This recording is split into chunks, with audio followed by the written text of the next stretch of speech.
Mayo Experience. Mayo Experience. Mayo Experience. Mayo Experience. Experience. Welcome to the Pat Mayo Experience, presented by DraftKings 2021 Week 9 picks against the spread. Survivor selections, no more, and some free money picks, plus a Cust Corner mini. Smash the like button of the episode, subscribe to Mayo Media Network, and if you're listening to the audio podcast, please rate and review 5 stars on Apple Podcasts and Spotify. Help push us up the charts. Tell some friends about this show as well. Pat Mayo Experience Listeners League link in the description, and sub to the Mayo Media newsletter, link free in the description to get this show a night early, plus all of the game notes for the week, plus an updated injury report if you go back to it throughout the course of the week until Saturday when I have another fresh injury report on the go. Geoff Fienberg is back, allowed back into the country after an experience with our good friend Andy Lack at the LA Chargers Stadium, and it did not turn out well, Geoff. That's unfortunate. I'm sad for you. That's okay, buddy. I've been down that road before. I will say going away for an extended period of time with the family, 2 kids, it's like a different kind of beaten down upon returning than, say, like going to Vegas for 2 days with the buddies. I am still like not all there. Like, I don't know. It doesn't, like, I'm exhausted, I guess. I'll put it out there. No, the trip didn't end fun. And ask Andy. It's like a tie game. It's early. I should be having a good time. I don't enjoy being at the games. I don't know. I don't enjoy it. I don't enjoy it. Even before it goes bad, like, I'm not able to enjoy it. So clearly I am broken as a person, I guess. Were you able to make it? Did you leave early to beat the traffic? Yeah, it's Sunday. Traffic's not really that big of an issue on a Sunday morning. Okay. I guess all the Patriots fans, who were the majority of the audience, stayed till the end, though, didn't they?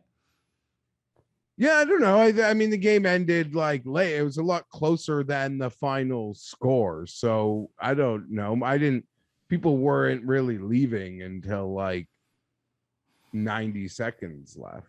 Okay. Well, was it more Patriots fans than Chargers fans by a substantial margin? No, I'd say it was pretty split. It was probably like 50-50.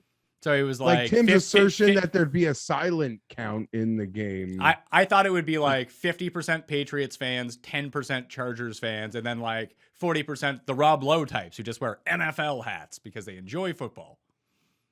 No, it seemed like there was a lot of blue. I get the navy blue, baby blue. No, I'd say it was pretty close to a split crowd. Okay. Interesting. I'll see. Like maybe 55-45, but like nothing like a Raider game or some other games I've been to where, I've been to Steeler games. I've even been to a home Vikings game that was like an 80-20. So it's nothing like any of those. Okay, well, let's bring in the rest of the crew. The coin is here ready to try to catch up in the picks because the coin not doing so well over the past 4 weeks, but we have to introduce him coming off the high of a Jets win. And now he's lifting at the gym. He's asking other people, how much do you lift, bro? It is Tim Andergust. Tim Andergust. That's not my name. But yeah, I'm in a very good place right now. I'm feeling good. I called the end of the New Orleans-Tampa game. A lot of things are going well for me. I'm feeling good. I'm feeling in a good mood. The clocks go back soon. This is my time of year. Things are going well. Well, if we take a look at how we all did last week, I actually won the week. It was a great gambling week for me. 11-4 against the spread. I think I got all of those 3 and 3.5 point spreads correct in my favor, which usually means a pretty good betting week if you're betting on those sorts of games.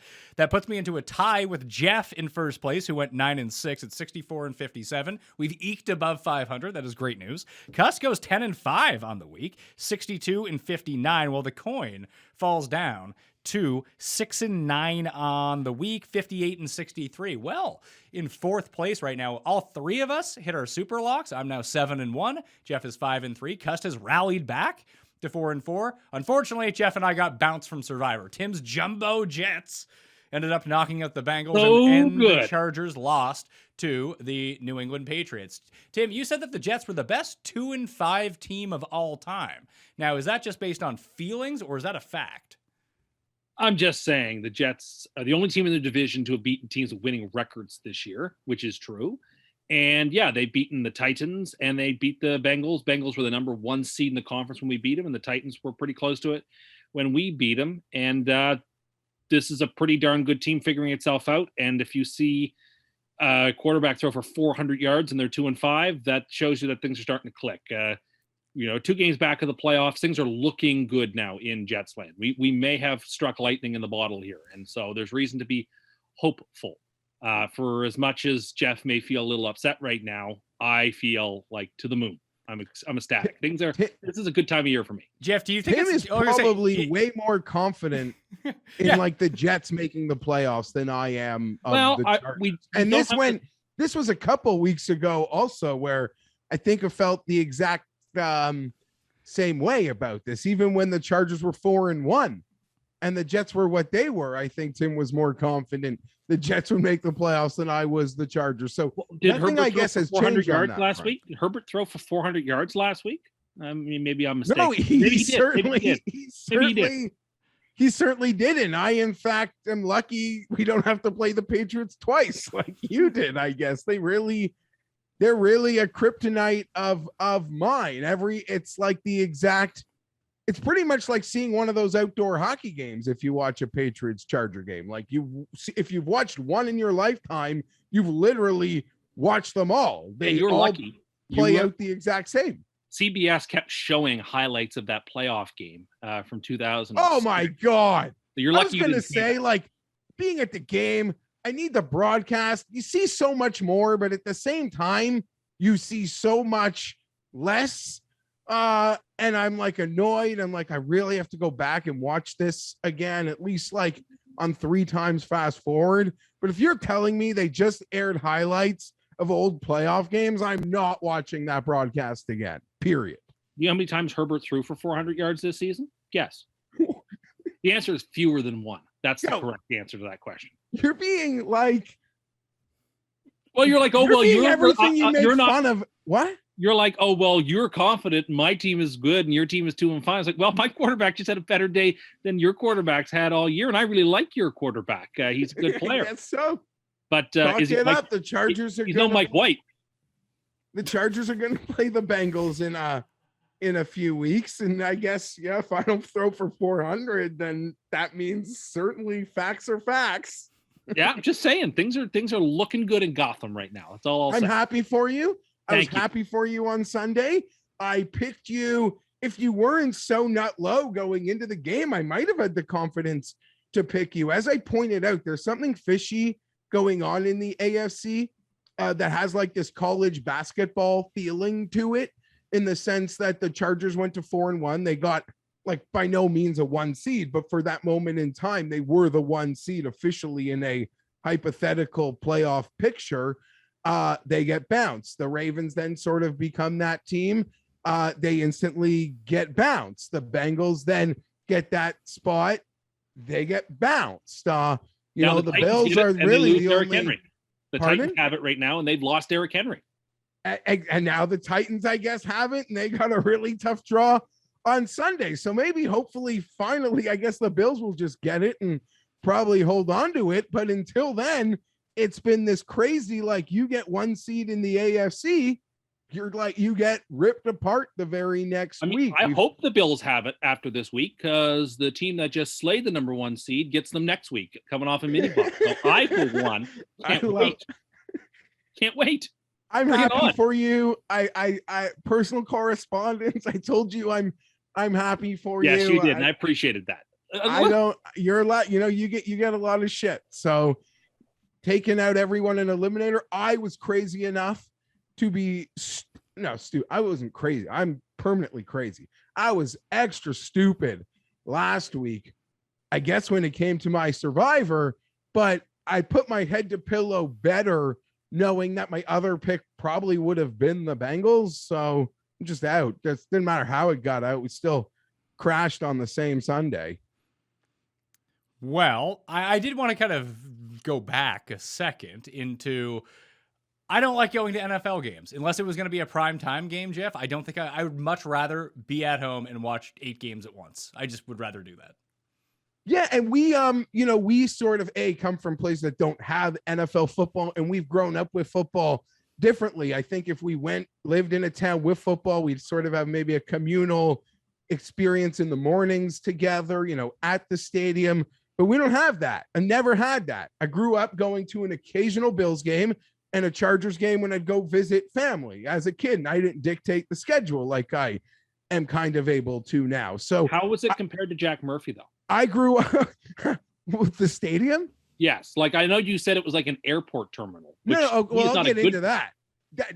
I mean, even you can take Andy's opinion on it. Like, until you're actually in your seats, the sight lines are incredible. It's the most comfortable, spacious seat I've ever been in my life, and I sit in some pretty nice seats in some of the arenas here, and I'm squished like a sardine. Yeah, so that was great, but the stadium felt horrible. Is it a Coke or a Pepsi stadium? It's not even that it's enormous. Not even that's like it's too takes a long time to get around it. But no one has a clue where anything is. You got to go up to go down, to go up to go down. It's really a goddamn shit show.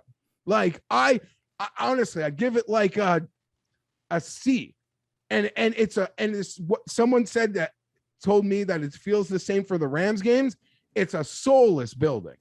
It's a soulless building. Is it a Coke or a Pepsi stadium? It appears to be fully Pepsi. Pepsi thing in the back. Yeah, no. And That's a fail. Never mind. So it does appear to be a Pepsi product stadium. Yeah, Andy was drinking a cherry Pepsi. Yeah. Oh, Andy, you should know better. I didn't enjoy. Very disappointed. I didn't enjoy SoFi. I think it's perfect for LA. But I don't know. I didn't really enjoy that. The tailgating wasn't like Jack Murphy, put it that way.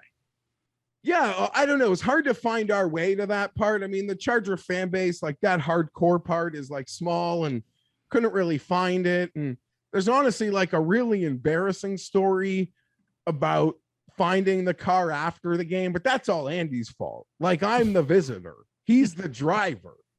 I made my own mistakes on Sunday, but it wasn't his game for your life, I was told. Pardon? Yeah, no, listen, it was a really disappointing game. Maybe I put a little too much stock into that after, and I was a little too verbose about it, and shit better get back on the wheels this week, and there's a game, and we can talk about it, and I'll give you my 2 minutes then, and I'll do a show, record it tomorrow morning, where I'll really sort of get into certain things on my fine bolt. But yeah, no, I don't know. C- for the stadium. The game felt like they should have lost by 24 points, despite losing by 3. There's a goal line stand. The Patriots fumbled.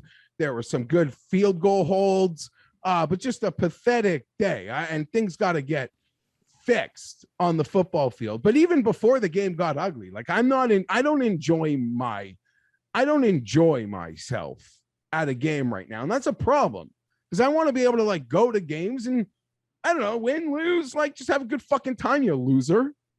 Yeah, that sounds impossible for you. But let's get to the Thursday game where maybe we need to live stream this as we watch it, but it's Jets at Colts.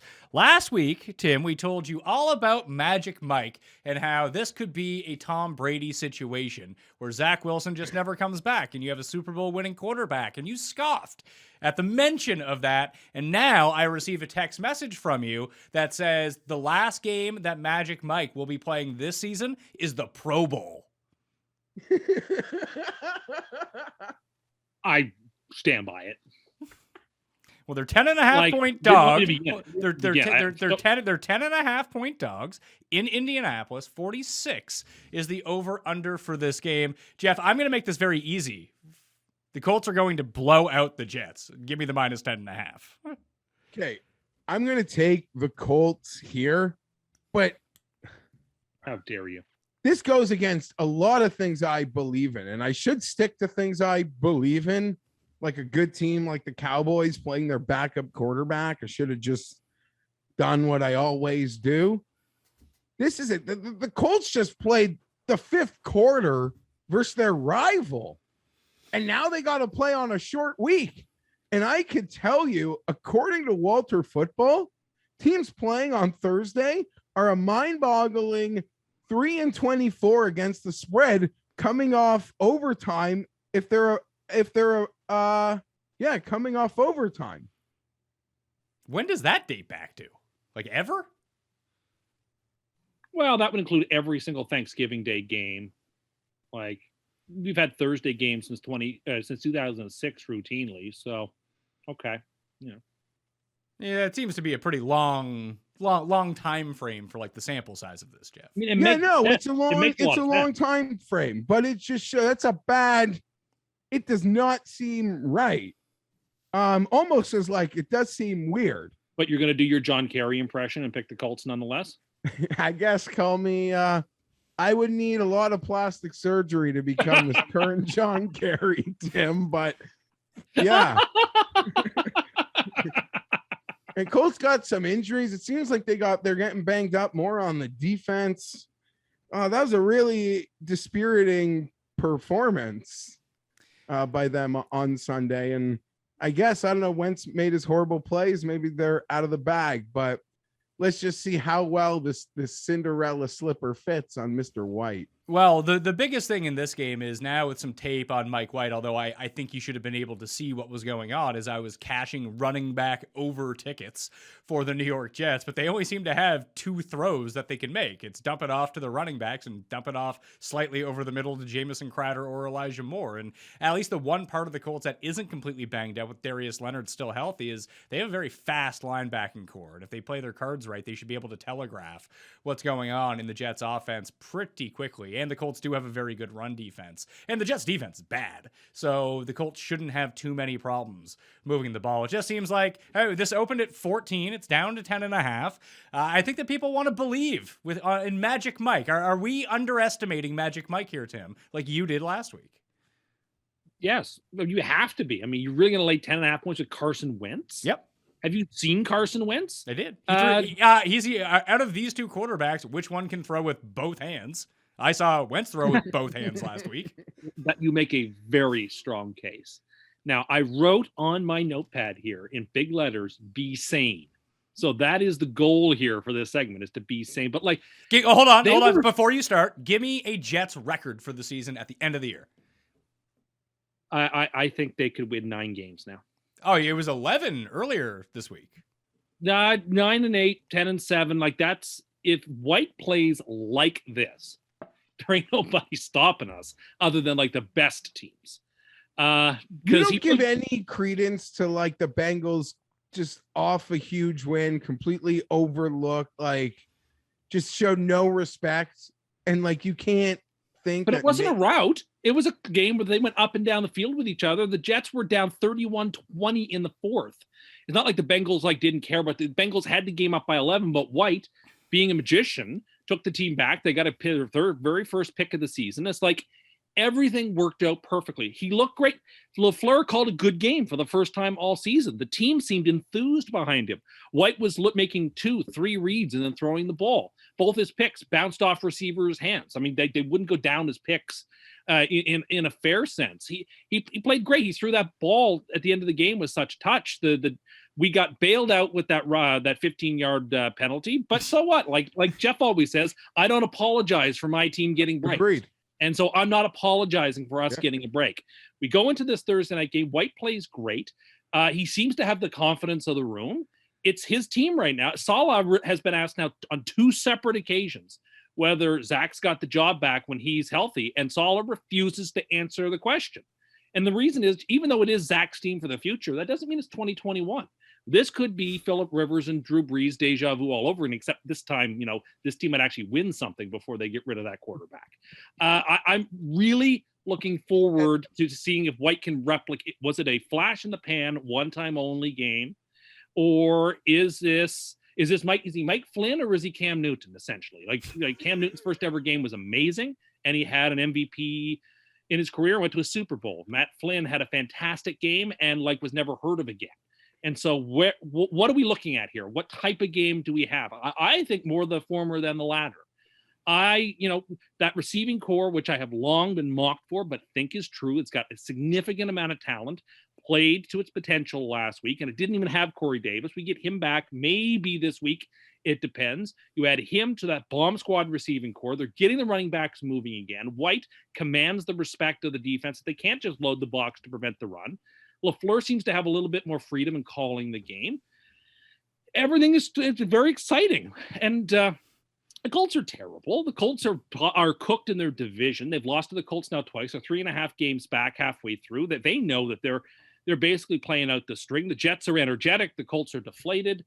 We should, on that fast track, Mike White should have no trouble in that fast track against the Colts. Yeah, their linebacking core is good, but throw all the stats out. This is a new Jets team. I basically, it's like the BC AD split, like before Mike White and after Mike White for this season. And this is the after Mike White. And so I'm only interested in what he has done with this team. And you can argue it square, argue it round. I don't care. We're teasing the Jets up to the first end of a tease. I love what this team did last week. We saw the potential that they have 34 points, and they could have had more. They could have had a lot more. They won the game by 3. They could have easily won by 17 had it not been for those 2 weird picks. This is a really good team that underperformed terribly against the Patriots twice and underperformed quite terribly against the Broncos. But they played well against Denver. They played well against the Broncos. I keep saying that. They played well against the Panthers. They had their opportunities against the Falcons. I'm of the opinion that while Zach is really good, he's still really young and needs to learn. He needs to spend a year on the sidelines learning. Whoa, hold on a second. This is a big... Yeah, he's the preseason MVP. He was the preseason MVP, but you know who won offensive MVP this week? Who's the best player in football this week? Who's going to win AFC Offensive Player of the Week? Mike White. That's who. Okay. And people are like, oh, well, the Jets can't win the division. Well, wake me up when Buffalo beats a team that's won more games than it's lost, because that hasn't happened yet. I mean, the Patriots, again, wake me up when they beat a team that's won more games than they've lost. So the Jets, hold on. So the Jets are bad then, is what you're saying. Mike White didn't get to play the Patriots in a full game. And when he did play them, he actually, as you guys noted during the game, was moving the ball in a game where he didn't play much of the game. The Jets are really good, okay? They're really, really, really good when they've got Mike White going like this. This is a team that in an AFC, as Geoff noted earlier, so we're on the same page, and is soft at the top. There's no great teams. There's only a couple of really bad teams, Jacksonville, Tennessee, and Miami. Everybody else is in the mix. Anyone other than Jacksonville, Miami, or the Texans could make the playoffs, could win their division, could win their conference. That's how open the AFC is. I mean that, and this makes this a real hinge game for the Jets and the Colts. Christ. And the Colts, because if the Colts lose, then they're 3-6 in division, 3-6 on the year. They've lost 2 games to the Titans. They're in a lot of trouble. They've lost another game to the Jets. The Jets have lost NFC games to the Falcons and the Panthers. It's tiebreakers. I forgot about tiebreakers this early. All right, here we go. Yeah, they don't even NFC losses don't even really count, right? The AFC. Things are looking good for the Jets, okay? They're looking really, really good. And I am looking forward to this Thursday game, because if we win this game, that puts the league on notice. I know they can't flex Bills Jets into primetime the week after because it's too late, but they should, because the Bills fans are so anxious. They want the Colts to win so badly because they don't want any part of us with Mike White flying high after 2 games, because McDermott could barely figure out Tua last week. Good luck trying to figure out what Mike White brings to bear. I'm very excited. I'm looking forward to this. We are the better team on the field. You go ahead and lay your 10.5 points with Carson Wentz. Go right ahead. Feel good about it if you want. The Jets are winning this game, and anybody with eyes to see knows it. I should have taken notes. Hold on. How much money are you going to wager on the plus 360? It's plus 360? Yeah. I think you should just, instead of just wagering on that game, you should just add it to every single bet you're going to make during the week, because you're just juicing it up for free. No, but I'm asking you how much you're betting on it. I think that this is like a 1 or 2 unit play for me. And which is what? How much money? Usually like $100. All right, so you're going to bet $200 on the Jets. I want to see this ticket on Thursday night. Okay. All right. Jumbo Jets. Jets. I wish I was taking notes, like I had a proper debate to reply to. I will You're say, gonna debate with this maniac? He no, well, he said things that are factually incorrect, like throughout that as well. Such as? Well, the Patriots just beat a team with a winning record. Not at home. You say you make a comparison to the Chargers having Breeze and Rivers. One's like the second all-time yards passer. The other one's like 7th, 8th, or 9th or something. Yeah, but my point was they have a really good guy who's a rookie who needs to spend time on the bench so that the other guy can play a bit before you move on to the rookie. That was where I meant with that comparison. But in this comparison, the rookie started. Yeah. And he's so bad that it took him getting hurt to get him off the field to unlock the power of the Jets. And listen, the Jets, they do look inspired. I will give you that. Guys are really trying. Does everyone hate Zoomer Zach? Was he giving out Tide Pods for Halloween to the teammates? No, and to see that he was the most excited player on the team, to see Mike White won, just filled my heart with joy. I mean, this team doesn't have the rancor and recriminations that some teams and some quarterbacks may have with each other. This team is 2-5, and you'll need to win 9 games in the AFC probably to make the playoffs. And you look at the super soft schedule they've got with 2 dates with the Dolphins, the Texans, the Jaguars, a Saints team with Trevor Siemian. Things are looking pretty. I mean, it should split with the Bills at worst. Like things are looking good right now for the Jets. You say split with the Bills at worst? Is that what you said? That's what I figure. I mean, I hard to believe that the team that we've seen from Buffalo most weeks is good enough to. I mean, did they beat the Titans? Paul is now saying from the other room he offered you the bet and you wouldn't take it. I don't know why you're turning this back on me. Why you're making these bold proclamations. People are offering you wagers on this where you can make some money and actually put some real skin in the game instead of just being a psychopath on the other end of a phoner board. Paul has offered to bet you on this Bills-Jets thing. I tried to make a bet on this Jets Colts game earlier in the week, and when I was trying to, somebody told me they would refuse to take advantage of me and wouldn't take the bet. Who was that? Our friend, Tim. He doesn't want to take advantage of you? Well, Paul is trying to take advantage of you. I was trying to put $200 on the game with him, and he wouldn't take it. Oh, I would like to confirm this. Is that a true story? Yes. He said, you want to go double or nothing on your golf debt to me with the Jets this week? And I said, yes. And then he said, no, I can't take advantage of you like that. Because you're already in the hole to him? 100. And so I was willing to go double or nothing on the Jets game. Yeah. So you didn't have $200 on the game. You had $100. I'm putting 200 up. And he's putting up, I'm putting 200 up. No, you're not. You're already in the hole for 100. How do you not understand how this works? Yeah, but if I win, that 100 gets wiped away. Yeah, so you'd win 100. Well, really, I'd win 200. No, you wouldn't. That's not how that works. Oh, okay. You're right. I would win 100, but I'm wagering 200. You're not wagering 200. You've already lost the 100. But I could get it back. That's what I mean. Oh, my God. You see what I mean. Jeff, do you see what he means? I mean, I know what he's trying to say, but he's like wrong, or how he's trying to justify losing. You guys can all bash the Jets and all be against them all you want. That's fine. Go ahead, have your little games and laugh at them. Here I am just enjoying the fact that my team is really good and you're just upset about it. All right, so rest of the season, let's go. So the Colts is a win. Bills coming off the mini bye, Tim. That's a win. Okay. Against the Dolphins. Win. Again, at the Texans. Win. At home against the Eagles. Win. At home against the Saints. Win. At the Dolphins. Win. At home against the Jags. Win. At home against the Bucks. Loss. At the Bills in week 17 or 18, sorry. Loss. Okay, so you have them going 8-2 the rest of the season. Okay, so that's 10-7. All right, so that's one game off what I figured. Great, okay. But I just went through that schedule, and outside of the Saints game, but remember Jameis is gone, like they will be either favored or really close to favored in almost all of those games. Will they not be? The only other game would be the Buffalo game.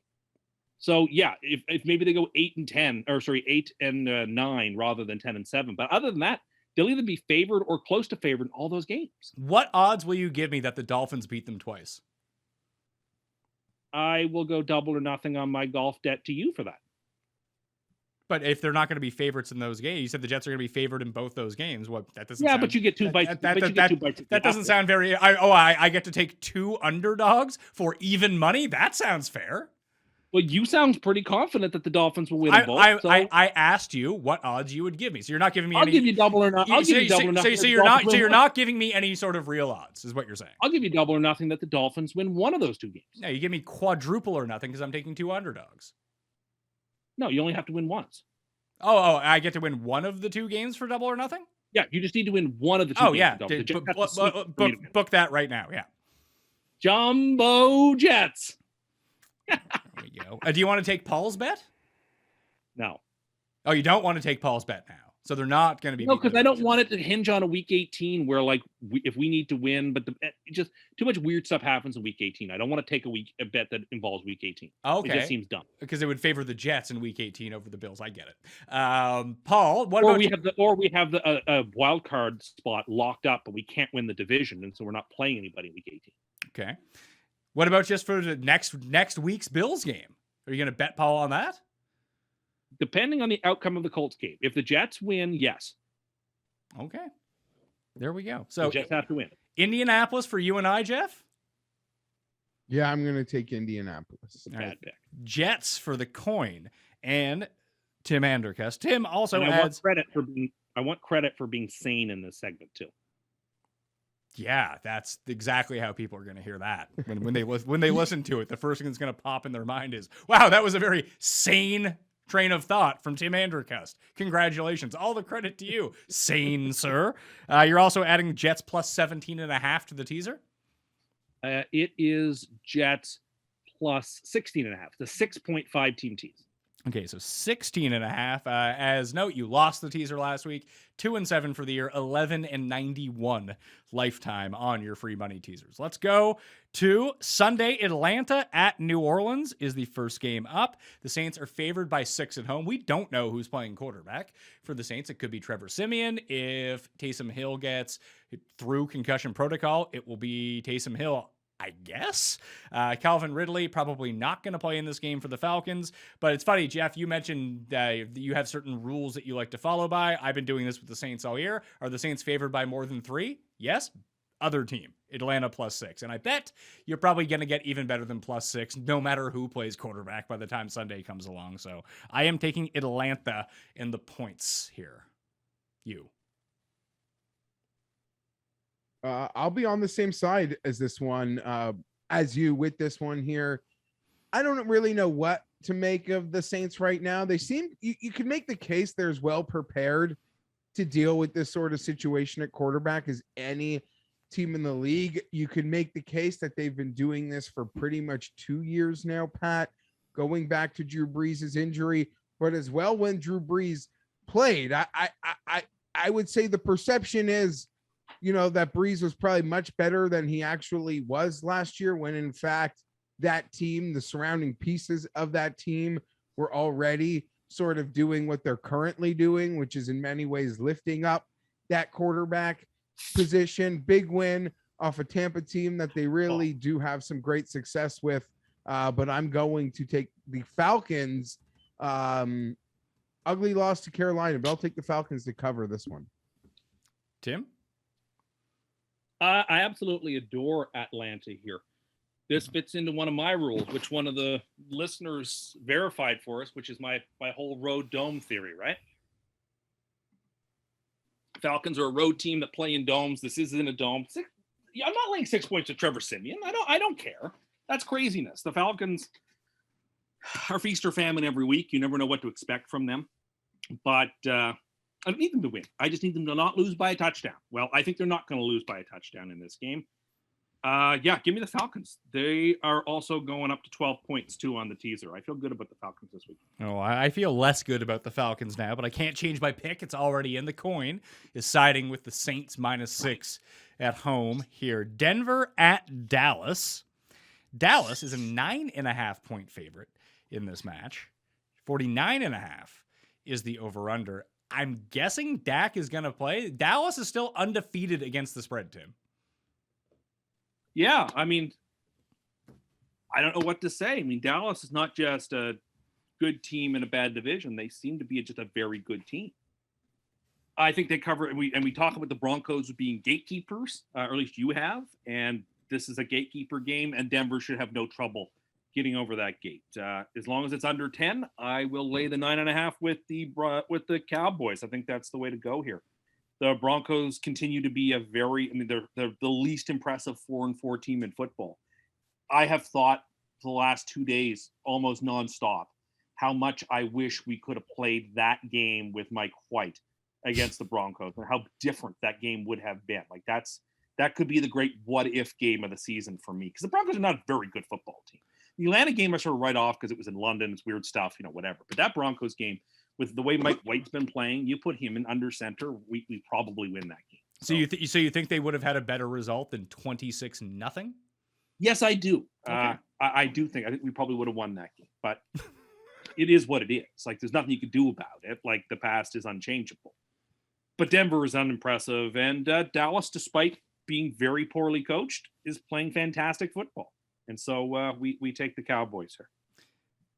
Geoff, we see this happen every single year, whether it's like 0-7 against the spread, 7-0 against the spread. Eventually, it just starts flipping the other way because it almost all balances out. Very rarely do you see a team go like 14-3 against the spread at the end of the year. Like 12-13, yeah, you'll have your outliers in that sense, but Dallas is going to start losing games against the spread. Whether or not they lose on the field is completely irrelevant to what happens against the spread, especially when you're 9.5-point favorites. But if Dak is back for this game, do you think he's going to be 100%? Or do you think that, not necessarily 100% in terms of health, but do you think he'll be back 100% in terms of his full capabilities? Like, will we be seeing Dak running? Will they be just doing a lot of turning around and handing the ball off, just trying to protect him depending on what the score gets in this game? Like, could this be a game where Dallas wins pretty handily, but they just don't cover the 9.5?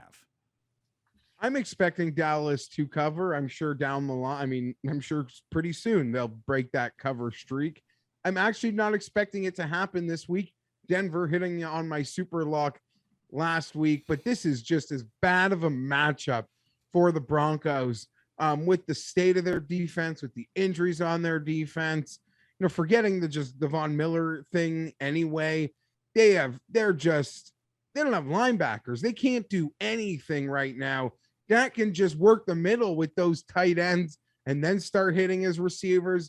They can just dominate them on the ground.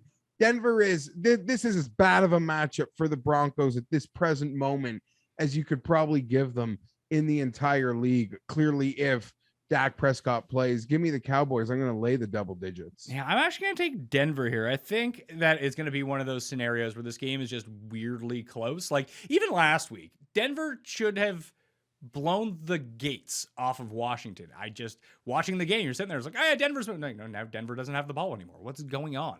They can put together like 20 yards of good offense, and then it's just completely out the window. And even at the end of the game, where they give it to Javonte, and then he fumbles, but they get it back. And then Teddy, for whatever reason, decides to throw it on second down and not keep the clock going. And then Jeff's buddy, Melvin Gordon III, ends up fumbling to turn the ball over. Like, it was just a really weird circumstance. Denver actually played a lot better than Washington did in that game. If there's one spot on this Dallas defense that you can really take advantage of them, or at least compared to trying to pass all over them, is you can run the ball pretty effectively against them if you're a team that's able to run the ball. And I think with both Javonte and MG3, Mel G, the sixth Spice Girl, I think they're going to be able to get it on the ground enough to kill the clock, keep it relatively close, and just pray you don't give up a big play with Cedric Wilson coming around on an end around and throwing strikes down the field. Like, Dallas has that big play potential. If they can limit that a little bit, because maybe the full playbook isn't there for Dak in week one back, and maybe they come out a little bit rusty. I think 9.5's in play, so I don't have the most confidence in it, but I'll take Denver. Plus 9.5 against the spread. And, oh, good, the coin agrees with me. That's not a good thing this year, though, as the coin has been doing very poorly. Maybe it's a rebound week for the coin. New England at Carolina. With Carolina, I'm shocked we have a spread on this game because we don't know who's playing quarterback. Sammy scrambles, Tim's former beau. He moves on from bows pretty quickly. Sammy scrambles, Zoomer Zach, and now he's on to Mike White. I'm curious to know who's next, but he's in concussion protocol, so we might get PJ Walker playing quarterback. I don't know if that matters all that much, but they're 3.5-point dogs at home against the Patriots. 41 is the over-under. You just saw these Patriots firsthand, Geoff. Are they good, or like what's going on with them? Because when you watch them, they don't seem like they're that good. Yeah, I mean, I don't know what am I going to say. They're not good. They pretty much like really controlled the line of scrimmage, both sides of it, and it led to a lot of problems for the Chargers. I will say, I mean, if Mac Jones played well, they win by 30 points.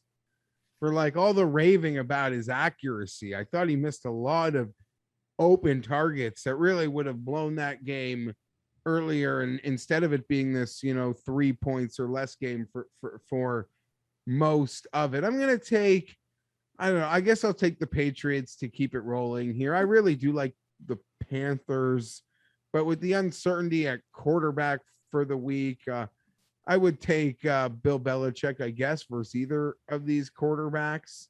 I don't love this game, but I don't know, they really should have beaten the tar out of the Chargers. Like, the final score was not indicative. Time of possession and a lot of other things, were far more indicative to me about how well the Patriots played last week. The coin is going with the New England Patriots as well. Are you jumping on the Pats here, Tim? I think this is the first time all year I picked against the Patriots. I'm going to take the Panthers only because I can't figure out a reason to take the Panthers, and the line continues to only be 3.5. And it's a home dog spot where you figure, like, why in the name of heavens would you take PJ Walker just plus 3.5 or hurt Darnold 3.5 against Belichick? But I mean, the Panthers still have game breakers, and I like Geoff said, Mac Jones has had a couple of games this year, last week included, where he just wasn't accurate. The Patriots still have real issues in terms of running back depth, wide receiver depth, and you can't run on the Panthers the way you can run on the Jets and the Chargers. So that will sort of prohibit them from doing some of that stuff. And it's the second road game in a row for the Patriots, with a lot of travel involved, from going to Los Angeles, now going to Charlotte. It just seems like a weird line, and I think Carolina's the sharp side. So that's the way I'm going to play it. I'm with you. The Patriots have only covered this spread twice so far this season. That was in both games against the Jets. So if they win, they're probably more likely to win by 2 or 3 than they're covering the 3.5. They just don't seem like a team that's going to go out and completely smoke a decent opponent. That's why they're just able to run train on the Jets the entire time. So I guess if PJ Walker starts, this line gets inflated probably up to like 6.5, because this does feel like a Darnold line if it's going to go, although Darnold has not had the most success against the Patriots. There's a 3-point swing between Darnold and PJ Walker? I don't. You really?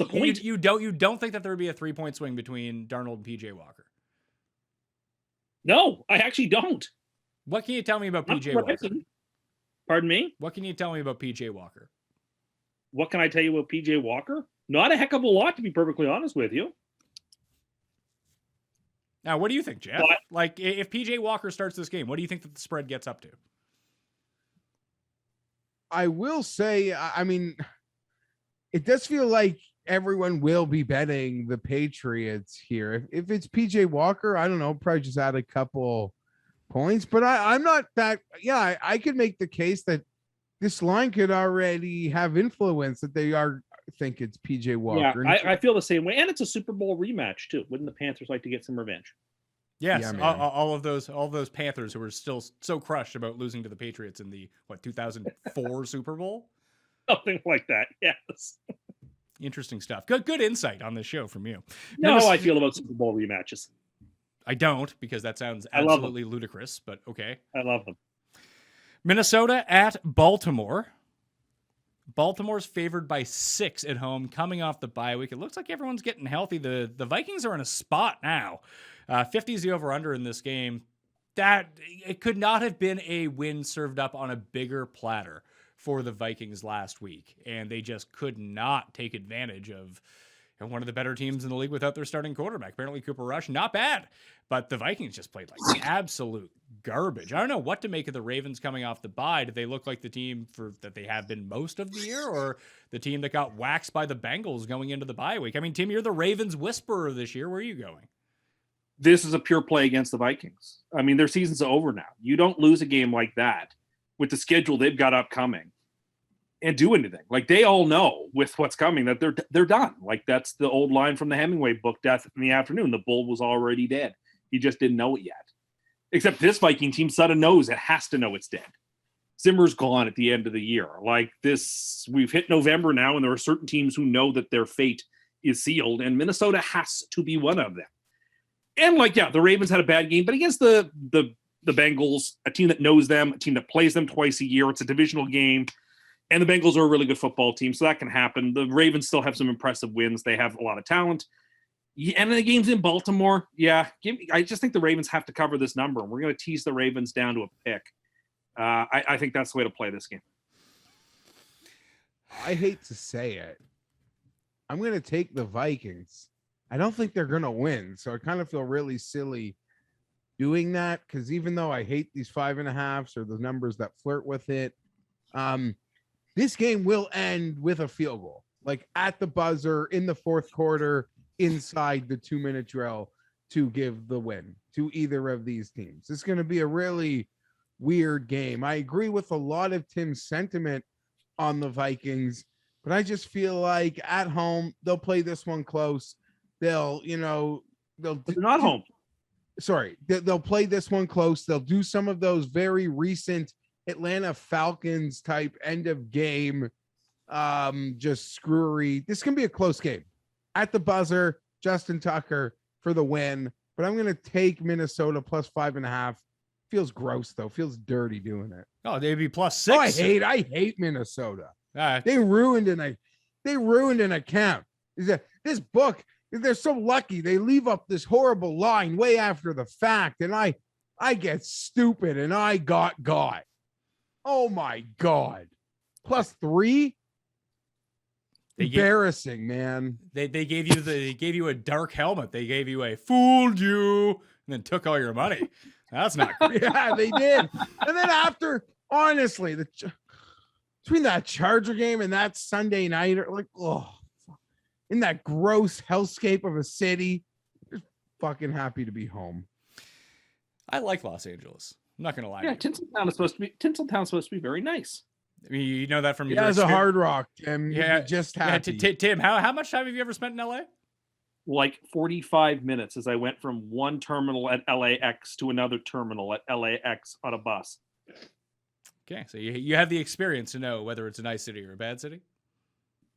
Listen, I hear wonderful things about Hollywood and about Los Angeles. No, I've never been, but I've been, but not in person. Like, I've Googled around Los Angeles quite a bit. You've taken a celebrity bus tour via Google? Yeah, I would say it is one of the few cities in the world that you could feel like you have a sense of it just because of like film and television, having never been there. But we all know Tim counts airports as full-on experiences and on the official record. So that's not quite what I think. Visited LA. That's not quite what I think. I don't think you have the full experience of a city just because you've been to the airport. But I do believe, and because it is true, that if you have been to a city's airport, you have been to that city. That is an uncontroversial statement. I was in their physical space. I set foot on Los Angeles ground. Ipso facto, I have been in Los like Angeles. International waters, honestly, when you're in the airports. It's not actually the town. It counts. It counts. I've been to Tokyo. I've been to Los Angeles. I've been to San Francisco. It counts. World traveler, it seems. No, as you know, I'm not much for traveling, but I've done my fair share of traveling for somebody who isn't a particular fan of travel. Oh, you did go to the Philippines. That's like the one place you've been to. I did for 3 days. Did you? Can I say one traveling thing? Like, there's this new protocol by Air Canada that doesn't even affect me, but I absolutely love. I also will say, like, going through the airport with a family, they kind of do a really good job. Like, if you don't have a kid, just roll around with a stroller. They'll send you to the front of every single line. It really makes some shitty situations that much better. But now when deboarding planes, and this happened when I came home from Vegas or landed in Vegas, or mainly came home, because when you land in Vegas, I think everyone's going to Vegas. But they specifically say, like, stay seated. People with connecting flights, let them off the plane. Like, I've always felt, I never understood why that wasn't like a common thing. And listen, you could make a joke about it. I often fly direct. I mean, travel freak. Yeah. So By it's not direct, really- you mean on a Gulfstream. Yeah, you fly. Jeff, we get it. You fly private. You take your G2 from from Toronto to wherever you're going. Yeah, it's exactly where we were. Trust me. I'm just happy when it's not Air Canada Rouge, pal. Oh, well, Air Canada Rouge gives you that iPad you can like watch stuff on if you want to. Exactly. But I'm just saying, I think that's like, it's the most common courtesy, common sense thing in the world of air travel. And it took to 2021 to implement it. Like, let people with connectors off the goddamn plane first. It's simple. Is that the first time you've ever experienced that though? Like that's happened on planes that I've been on, but I fly a lot more, like especially where I'm at now, that there are so few direct flights from where I'm at. I always have to connect somewhere else. That if that plane is going through to somewhere else, and they know that people on the flight, like if they know that people on the flight have a connection that they have to go make, and it's coming down against the wire, I've heard them announce before, like, hey, you have to let the people connecting off, like they have to go get on their flight or they're going to miss it, basically. Let them off. And then you always have, like, people at the end of flights are absolute jamokes when it comes to doing anything sensible. Like, why is the person, like, 3/4 of the way down the plane fucking standing up, getting their luggage out? It's like, where are you going? Just fucking sit there and allow things to happen in an orderly fashion. I agree with you. I've got no problem with standing up to stretch because I'm a tall guy, and being allowed to stand up and stretch is important. But you shouldn't. They're marking their territory in the aisle. Yeah, you shouldn't be doing that. You shouldn't be fishing for your luggage. It's perfectly fine if you're a 3/4 way to stand up and stretch because you've been seated for 3 or 4 hours and you're a tall person and it's just uncomfortable. But yeah, don't be blocking the aisles. Don't be trying to make an escape plan. If someone has a connecting flight, just be courteous, people. Let those people. You're not in that much of a rush that you need to get out before the person who's got a connecting flight. Life is too short to worry about trying to beat that person to the punch. Let them go. Yeah, and, it's okay. And listen, you can't even beat the person to the punch because it goes row by row when you end up going out. Like, you see the people trying to like you said, try to like muscle their way up, and it's always, you can tell the look of the person who's doing it. Put it that way. They're the people that want to sit first class, but because that's the move. If you want to get off the plane first, buy a fucking first class ticket. If it's going to exactly, it's not that much more expensive. It is. Buy the first class. Hold on, Tim. It is a lot more expensive to buy a first class. Well, it depends. I guess. It's more than double what your price would be. Okay, whatever. But if it's that important to you to get off the plane first, I would agree with you. If it is that important for you that you need to make a break for it, where you have nowhere to go, like that's it. Like my time is, I guess, just not that valuable that I would spend it on the first class. I actually prefer to be amongst the people. No, but that's me. Said by someone who has, I guess, never flown first class before. I have flown first class before, and it's nice, but there's something to be said about being amongst the people. Yeah, it sucks. What is that? It's horrible. You get sat next to the lady with a fake tan who's wearing fucking sandals on the plane, trying to make the break for it out early. That's who you get stuck next to. Well, you know what? But this is where there's a distinction between you and I and Geoff on this show, is that I don't look down at the people. I embrace them for who they are, and I don't judge them. You guys judge them. That's why I pay for first class tickets or get them comped to me through plans. Well, and that's fine. I got no problem with that either. I'm also not offended when they pull the curtain across either. It's like, yes, they paid more. They should have their privacy. Like, I support that differentiation too. But I've been in first class and it's been really nice. But there's something to be said about being amongst the people for a short flight that doesn't bother me. I don't need the airplane food and the bottle of wine. Like, I'm fine with my full can of DC and the peanuts. Like, that's just as good. I figured you would just want the bigger seat. The big seat's nice, but honestly, I'd just as well be in the exit row. And you don't want the lay down pod to have a nap? That would be nice. If I was going on a 16-hour or 12-hour flight where that would make sense, yeah, okay, that's fine. But if it's a short, like from here to Toronto, I don't need to be first class for that. No, that makes it even better. It makes the flight just fly right by. It's excellent news. Anyway, that's first class with Pat and Geoff, and the plebs with Tim. It's a really weird take for you, Tim Too Rich. Well, so maybe the whole Tim Too Rich sobriquet doesn't fit. I have some real democratic tastes. It just sounds like you spend your money on really stupid stuff and not stuff that would actually make you more comfortable. We're almost at 300, by the way, in the countdown for how much I've spent on McDonald's. Oh, you're Is at it over? Yeah, is it Just over about yet? 300. No, it ends a week from Monday. Yeah, see, That this path, this so- this gym program you got on really saved you a ton of money at McDonald's. It really has. We'll talk about that when we get to the corner. Oh my Let's that's a good SEO tease, but let's move on to the next game. Jeff, did you know that Tim goes to the gym now and is asking people like, "How much do you lift, bro?" He's a real expert. Yeah, I now. heard he's like a lift bully. Yeah, after a week of working out. 2 weeks, but we'll get into this. Don't steal my thunder. All right.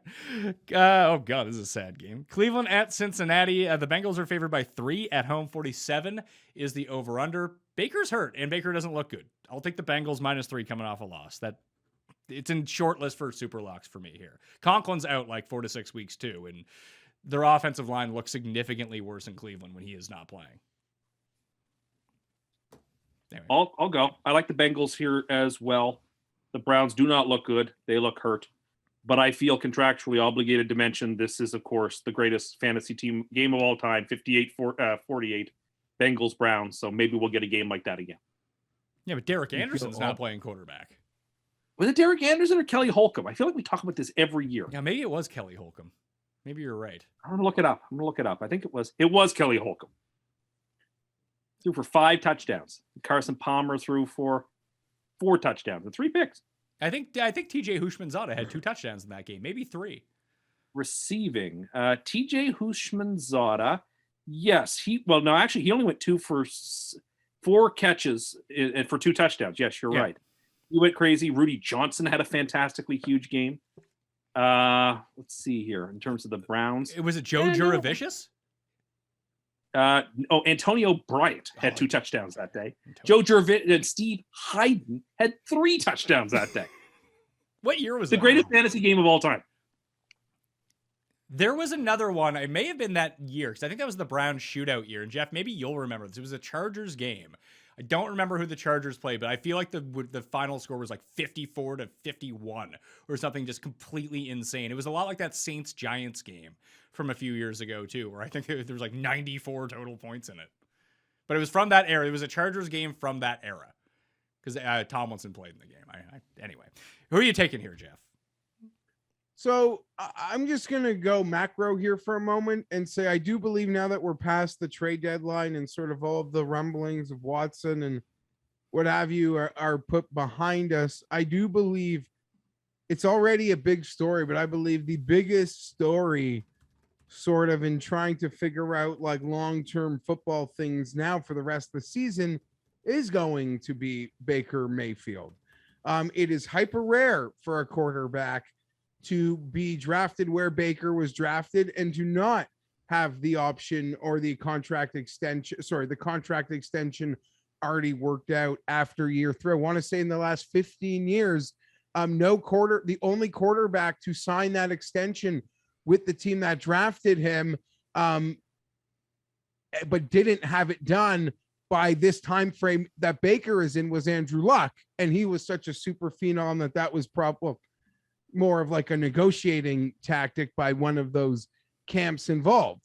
And Baker Mayfield's essentially playing for his job in Cleveland now because a lot's going to happen this offseason. Oh my God. I was just thinking, I don't think that he's going to be back in Cleveland. And I think the main reason that he's playing so poorly right now is that he's actually quite banged up and he's really trying to tough through it. And they'd probably be better off with Keenum right now. Do you know where Baker goes next year and is amazing? Pittsburgh? New Orleans. Yeah, that'd be a spot. I don't know if he could be amazing because I don't think he's capable of being amazing. But yeah, I mean, I think everyone is going to be linked in different ways to New Orleans, and their cap situation could maybe limit them from maybe making one of the bigger moves. But they've been really good over there at circumventing certain cap things, or like the Rams. They're always seemingly in cap hell, or they're always willing to deal top draft picks. That's never really an issue for the Saints, but. Yeah, the Browns are going to say, like, would we prefer Baker's being evaluated versus Rodgers, versus Watson, versus all these guys, even Matt Ryan. You could debate how good or much you think is left there. I think the Browns are now debating their options with everybody, and what we all expect to be is a pretty interesting offseason in terms of veteran quarterback movement. I think the Browns are in the forefront of it, and this could be mean, but there's a lot of talk out there in some ways saying Baker's got the second half of the year to prove he's not Jared Goff. I mean, I think that tracks. But I do think that he's in a weird circumstance where, like, I don't know if he has feeling, and I know that he doesn't throw with his left hand, but like, I don't think his left shoulder has any feeling in it at this point. Well, but if that's the case, then the Browns coaching staff and like everyone have an obligation to not play him. Like they have an obligation to say, you're too hurt to play. Get on the bench.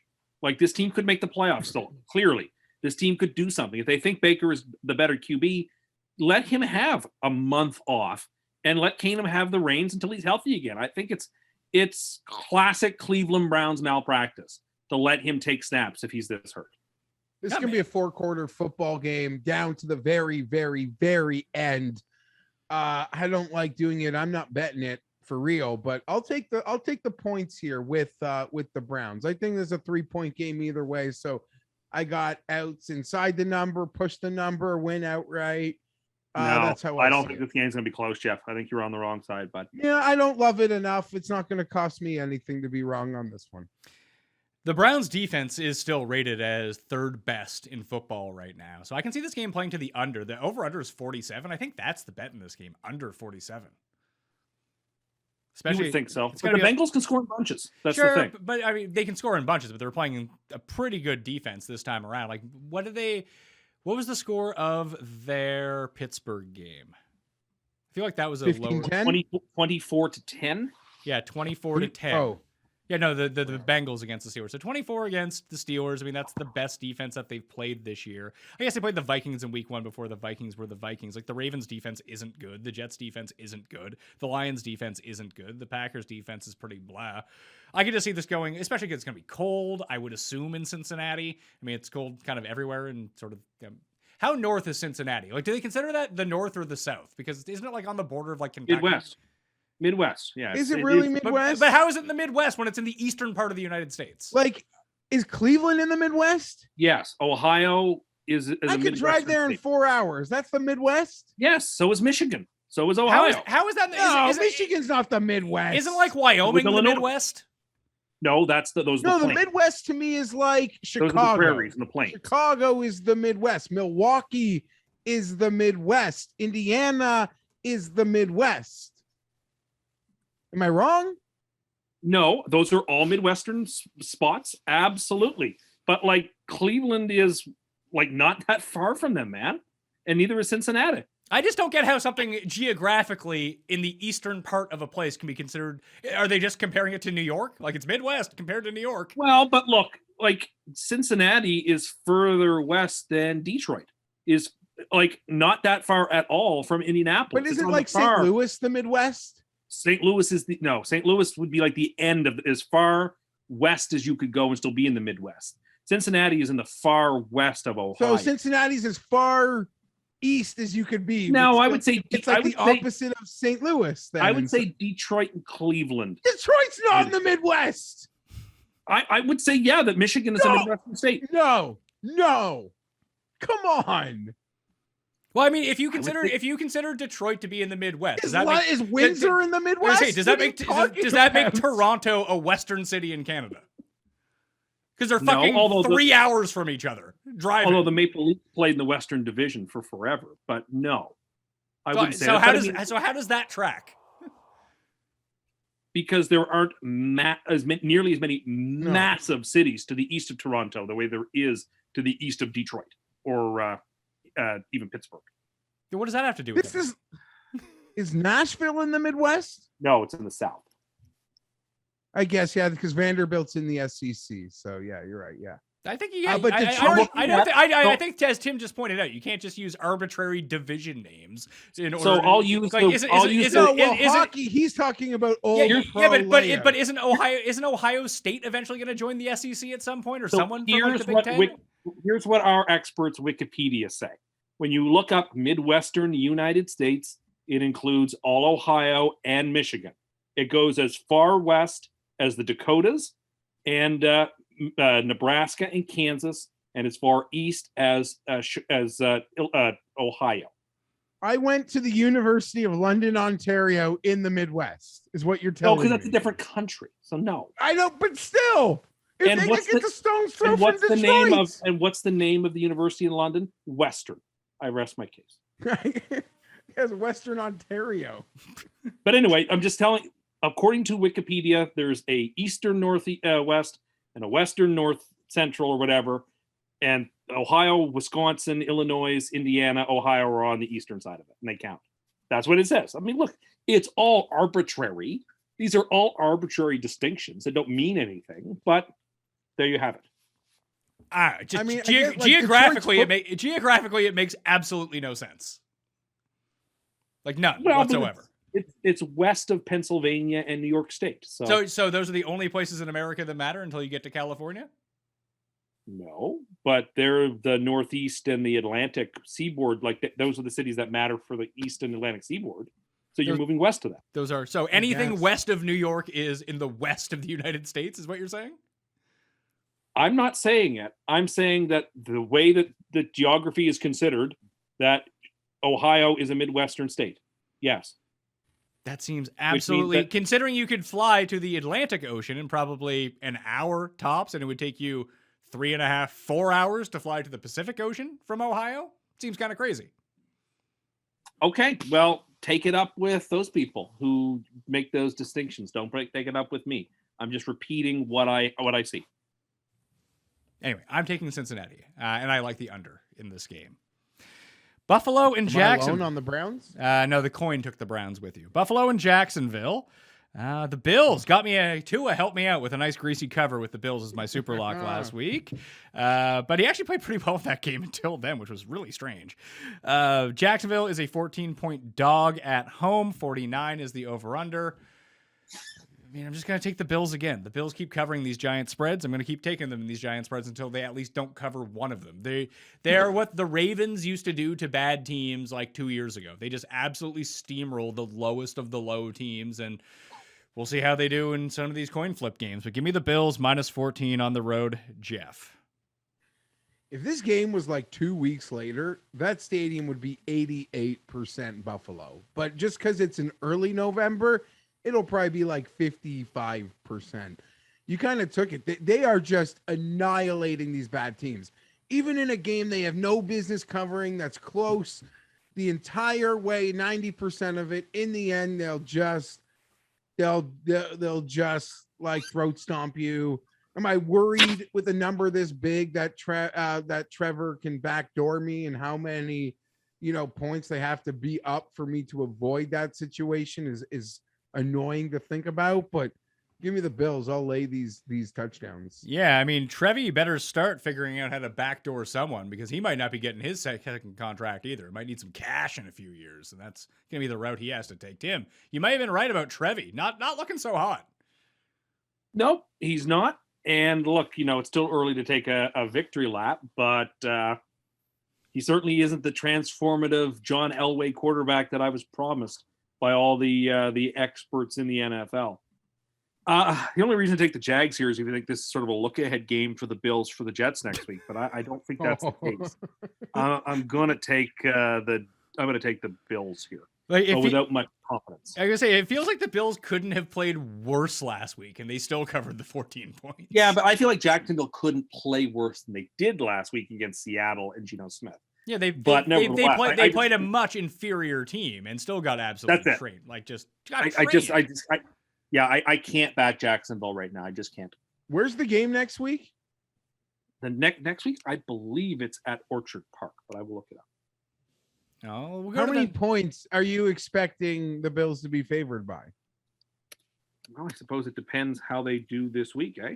Well, I'm just saying, if both of your predictions on the Bills and the Jets come through, like if the Jets win. Okay, so the game's in Gotham. I would say it's probably Bills by 9. I can tell you the line right now is Bills by 13.5. Tim, but it was also 14 before the Jets beat the Bengals last week, and if they beat as a 10.5 point dog, beat the Colts and have the mini bye, yeah, it'd probably be 9.5, maybe 10. I would say it'd probably be a record in NFL history. You win these 3 games with these 3-point spreads outright. You're the only guy delusional enough to call it, but hey, go Jets. I called a few things that no one saw coming this year, like Kansas City. So. Kansas City's 4-4, by the way. They're still 4-4. They're still going to win their first playoff game. I'd hate to play them. It's annoying. Here's a maybe the first pick is on the line here. Houston at Miami. Well, it isn't for Miami because they don't have that pick. There it is.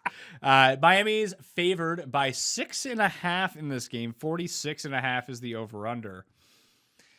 The one main thing that I can't believe they're still starting Davis Mills. I think Tyrod's ready to go. You just give the poor guy a chance. Too bad it's funny that everyone has been linked to the Saints. Do you think Rivers is going to come out of retirement and play for the Saints? I thought that Tyrod would have been a nice trade for them at this point. Yeah, I guess that would have. Actually didn't even connect that dot. That'd have been perfect for them. Good spot. I don't know. I would enjoy it. That would be something else for me to spend my Sunday mornings watching. I'm in favor of as many Rivers laps as I can get, even after the fact. So on this game, 6.5 seems like a lot for the Dolphins at this point in time, right? But like the Texans are truly awful. Yeah, the Dolphins are just as much unlucky as they are bad. Like the Dolphins are bad, but they are not quite as bad as their record indicates, whereas the Texans absolutely are. So we're going to tease Miami down to minus 0.5. I just need to get a win out of them in this spot, which I should. And we'll pick the Dolphins against the number. Just the Texans are just so dust. How can you pick them? Not with getting less than a touchdown. I just can't imagine. I was telling Tim last week that I actually feel for him in some ways because I do believe the Jets are unfairly ridiculed, like to an unfair extent. But there are many teams, or there are plenty of teams in this league who have probably had a worse last 15 to 20 years than the Jets, who, I don't know, they like the Jets. They're very polarizing for what they do, but I don't think the state of the franchise is nearly as bad as people make it out to be. There are a lot of really shit situations out there. Like in some ways, Miami should be made fun of on. But what did I tell you? Instead of the Jets. Yeah, what did I tell you? The biggest difference between the two, though, is that you're dealing with just as Tim always points out. When you're the preeminent AFC franchise like the New York Jets. Jets fans and the media, by and large, just completely, anytime the Jets do something okay, it gets blown out of proportion. Like, oh my God, this is the Jets' time, and then they turn out to be White. Then they turn out to be truly awful. No, just Dolphins fans, people in Miami, they don't really care about the Dolphins. The Dolphins being good would be nice, but they still get to live in Miami, which is excellent. So, yeah, you're right. Like, it's not that big of a deal. No, you're right. Obviously, they're not going to have that fever pitch thing, and the Jets are polarizing because I feel like there are a lot of people who are in the media because of the New York thing who I think are grew up fans of the Jets locally. Nonetheless, I think it's too many points. I'm going to take the Texans here. The Dolphins don't score very much. They shouldn't be favored by a touchdown. I'm with you. I'm going to take Houston in the points as well. I thought this was going to be a 3.5 point game when it opened, which is kind of sad to say. Although I can see the Dolphins finally, like by the advanced numbers, Miami, as Tim pointed out, are not as bad as 1-7, where the Texans are truly the worst team in the league. Like, they're worse than the Lions are. And now they don't have Mark Ingram. So, I mean, maybe that's a boost for them. Who knows? Okay, that can only help. Not having Mark Ingram on your team is always a good thing. The one discrepancy in this game is why I think that Houston can potentially cover this, that I can see a bunch of stalled drives from Miami. Like, Miami has objectively the worst offensive line in football. They cannot block. Like, even watching the Bills game last week, it was just Tua on the run the entire time.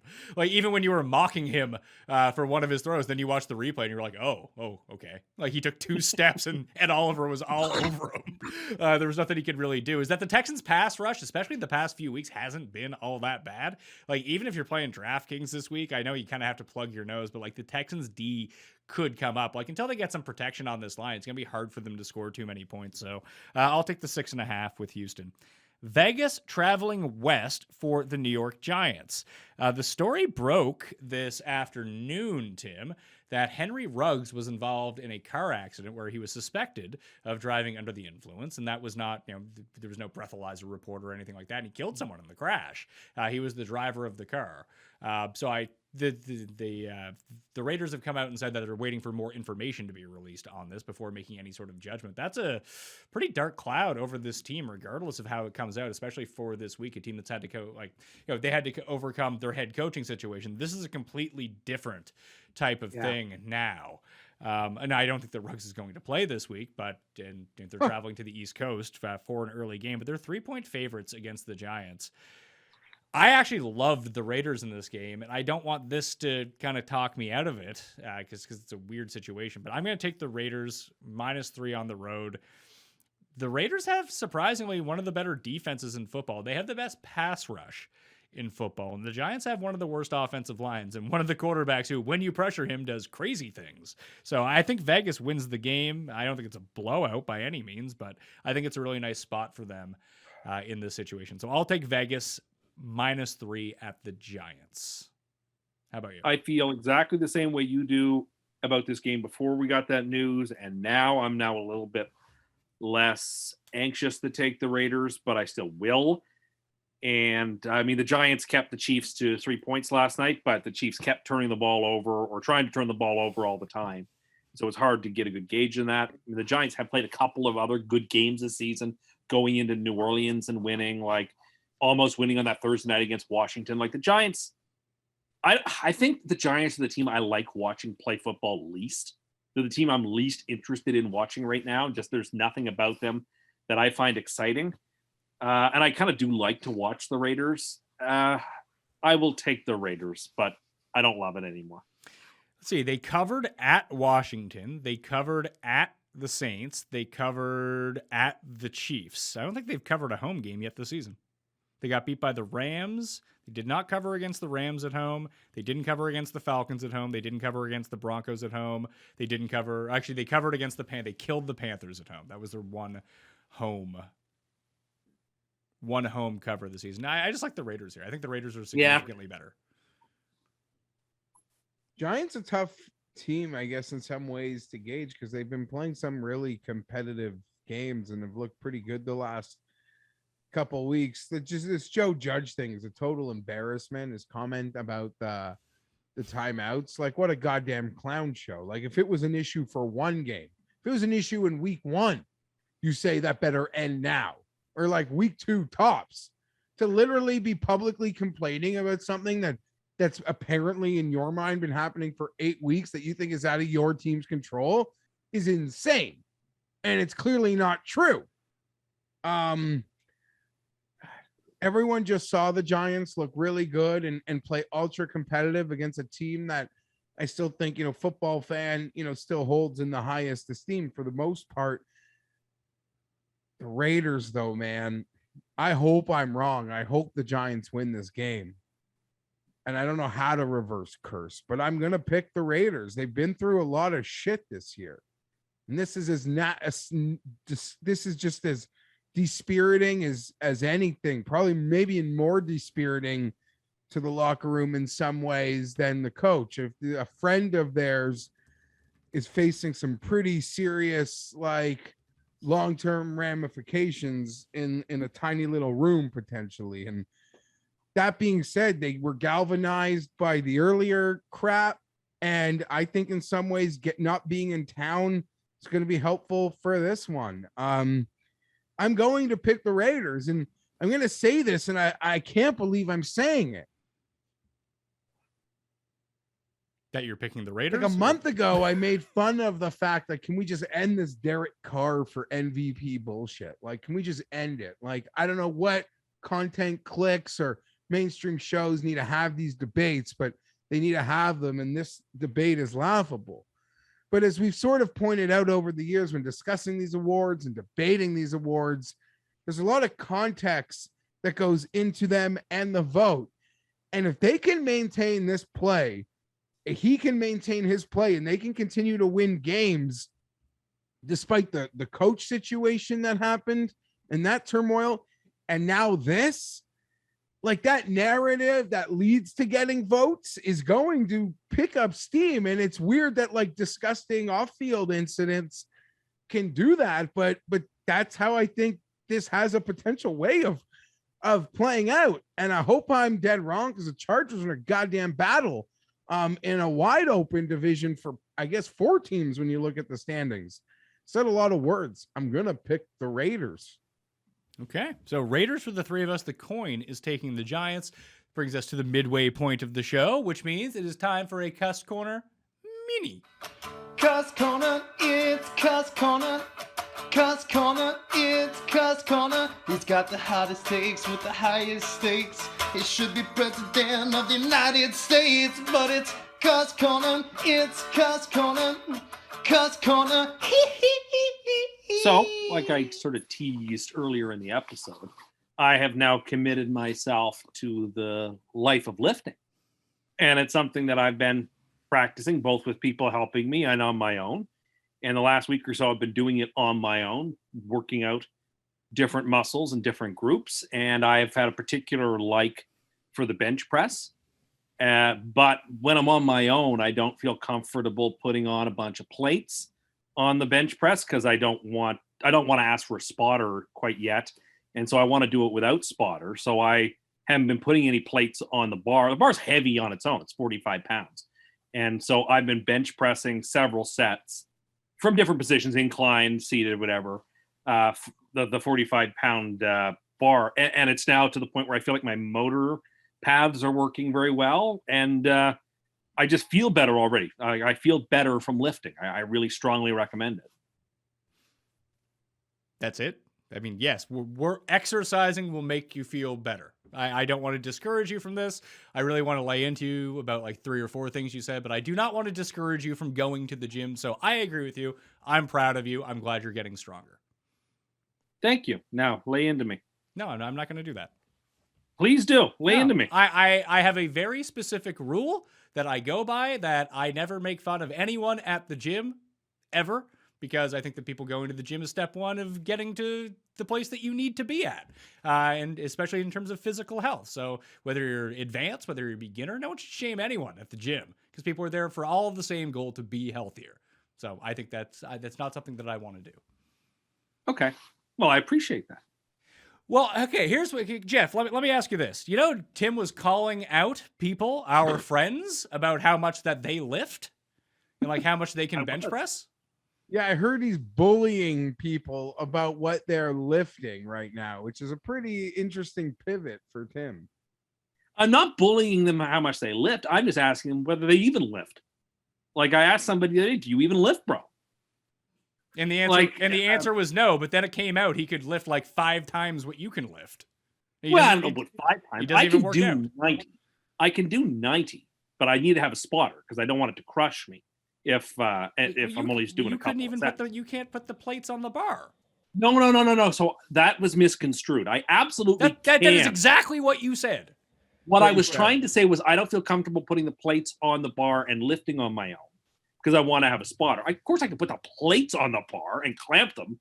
I'm not incompetent. I don't need a personal valet to put my weights on the bar, although that would be nice. Wouldn't that be a nice thing at a gym to have, now that you mention it? To have like one of the attendants. If you had a personal trainer, I'm sure they would do that for you. Yeah, but even if you didn't have a personal trainer, just one of the things they did for you at the gym was that they had somebody who worked in the weights section, whose job it was to put weights on and off your bar. That would actually be really convenient. But no, I can put the weights on and off. It's just a factor of I haven't been doing it because I don't want it.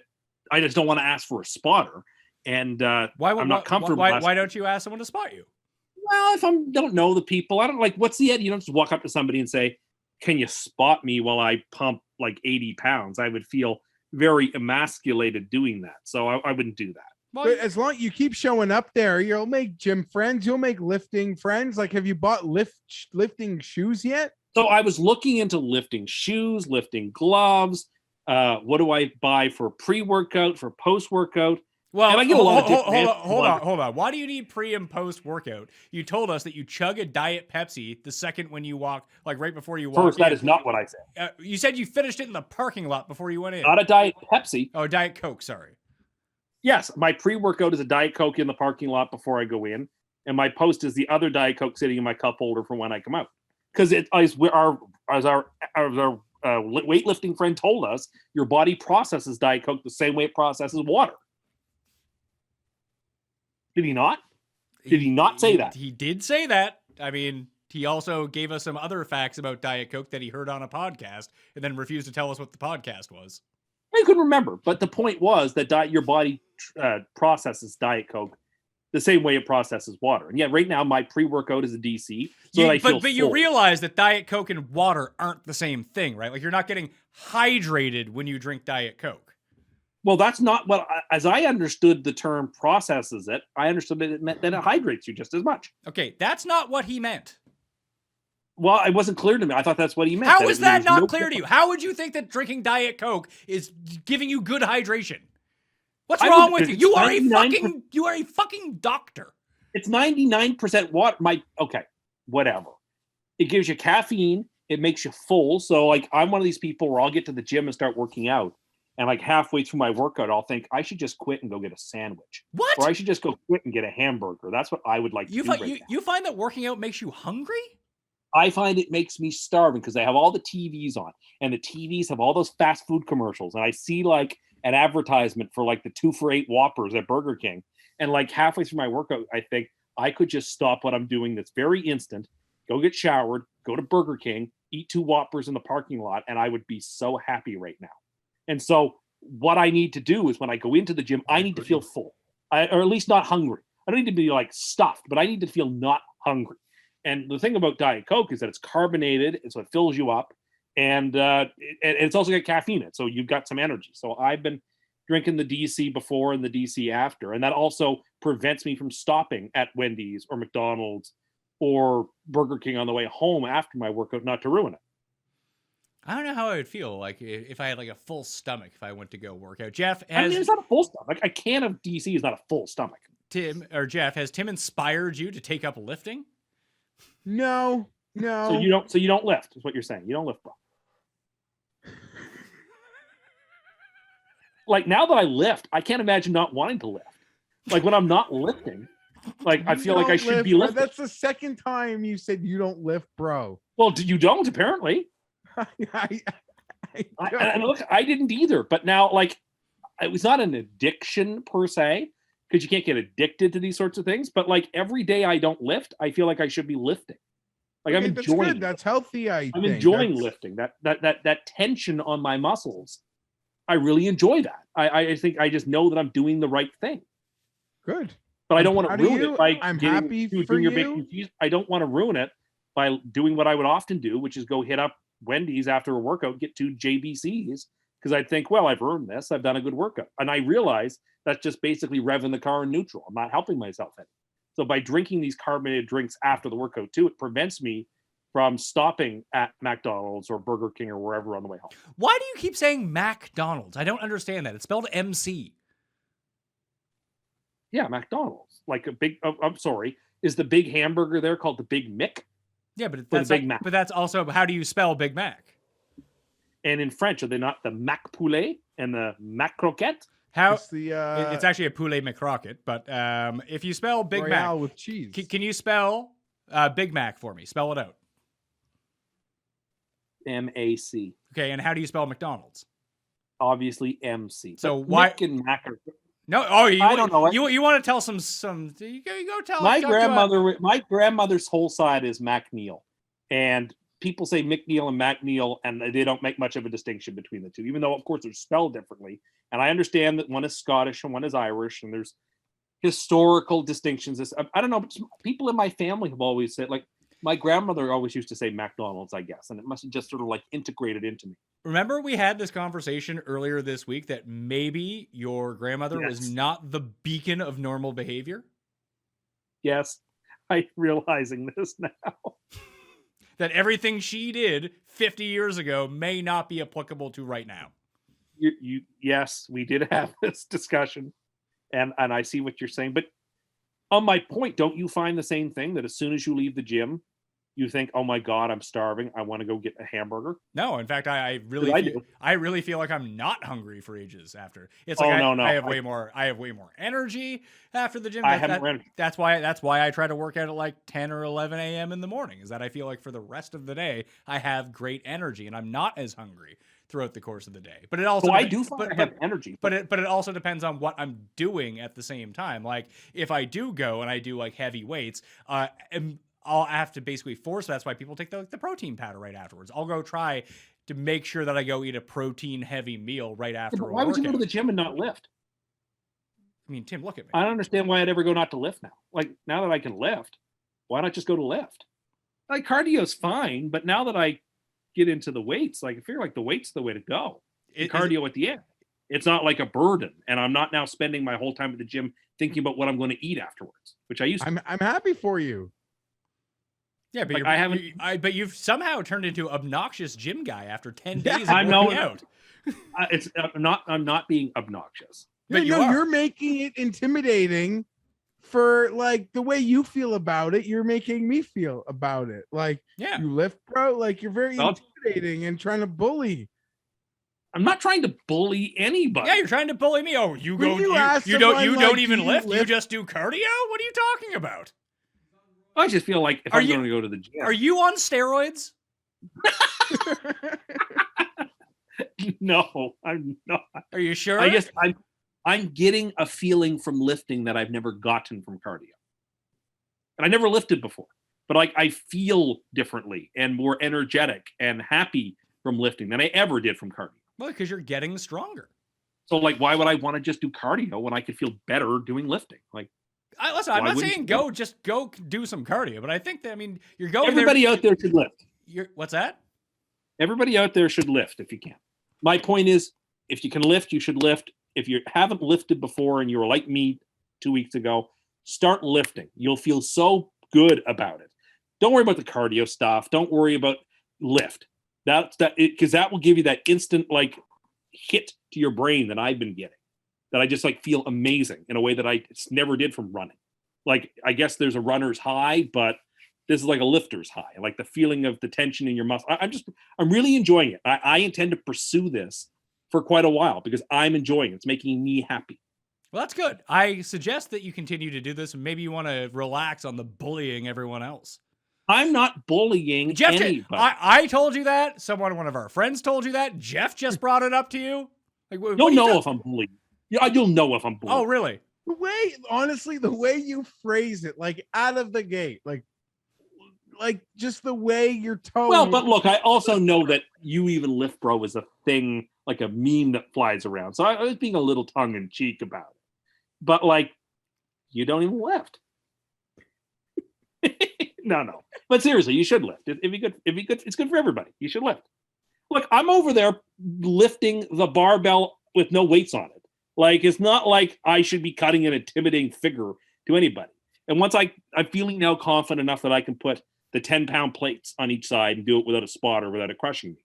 I need you, as I kind of indicated before, like you need to now accessorize your lifting, gloves, shoes. Well, I want to, but I've gotten conflicting information. You now need the works, bro. I agree. Some people say you should not get the gloves, and other people say you definitely should get the gloves. Like I tore my hands up not having the gloves. Well, try it. Maybe you'll like them. Well, but people have said that you shouldn't wear gloves. And then like the shoes. What shoes do I get? And like support what are the protein powders that I need? need? The nines here. I feel the same way, but again, I have that little bit of panache in me that I'd like to have the right gloves and the right shoes and the right kit to do lifting. But I get the sense that maybe I shouldn't. This is where I'm confused. I'm still a newbie. I'm still a stranger in a strange land. It is fun, I think, to get. I can't remember the last time like I got a bug for something new, but like that feeling of like falling in love with something and like just wanting to go back, like golfing, like just something like that, like catching like the bug. I don't know. That seems like honestly, I don't know. I'm collecting a Herbert bug cards for something is new my in a lifting. while. I'm pretty boring. You collecting cards. Oh, that was a bug. I guess so. Now I've got the bug for lifting.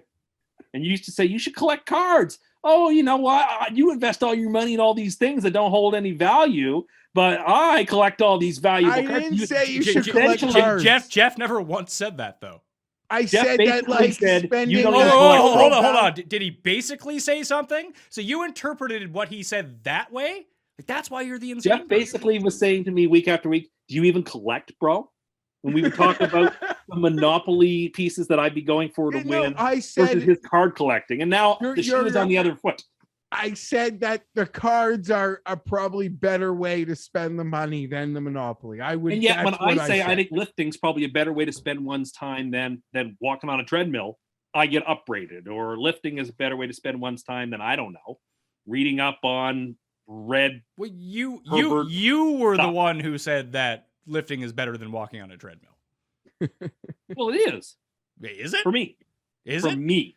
I mean, for me. you're the same guy who said that when you do the Stairmaster, that your heart rate gets up to like 200. It used to get over 200. Now it's at 185. Well, like I said, maybe you should be doing some more cardio to get that heart, like get your cardiovascular Yeah, system but working a bit better. But like weights are a type of cardio. It's not They're that. getting my heart rate up. They're But, getting my heart rate up. but it's not. I get that your heart rate is getting up, but if you want to like maintain, like if you want to peak out around like 170, 175, you're gonna have to increase your cardio. Sure, I appreciate that, but I feel like I need to get stronger first before I can do that. Okay. I can see that. And we'll see how that goes. And then we'll have our race. How about that? Oh no, you'll beat me. You'll be fast. You'll be faster than me. I'm not doing this to outdo other people. Well, Like, I mean, I'm but doing- then why are you challenging Jeff of whether he lifts or not? I didn't challenge. That's Jeff. what I you did with simply our asked friend as Jeff. well. I simply asked him whether he lifted, What is the point of that question? just to see if they were lifting. Yeah, you seem pretty braggadocious about this. There's nothing braggadocious. I said I'm over there lifting the bar on its own. There's Yeah, nothing and to brag. now you're trying to backtrack it, Jeff. How did you take it? Because I took it one way when he asked everyone else that we know. Yeah, no, there was definitely like a condescending Yeah. attitude and a level of superiority. Then I those retract that that do attitude. I lift. don't.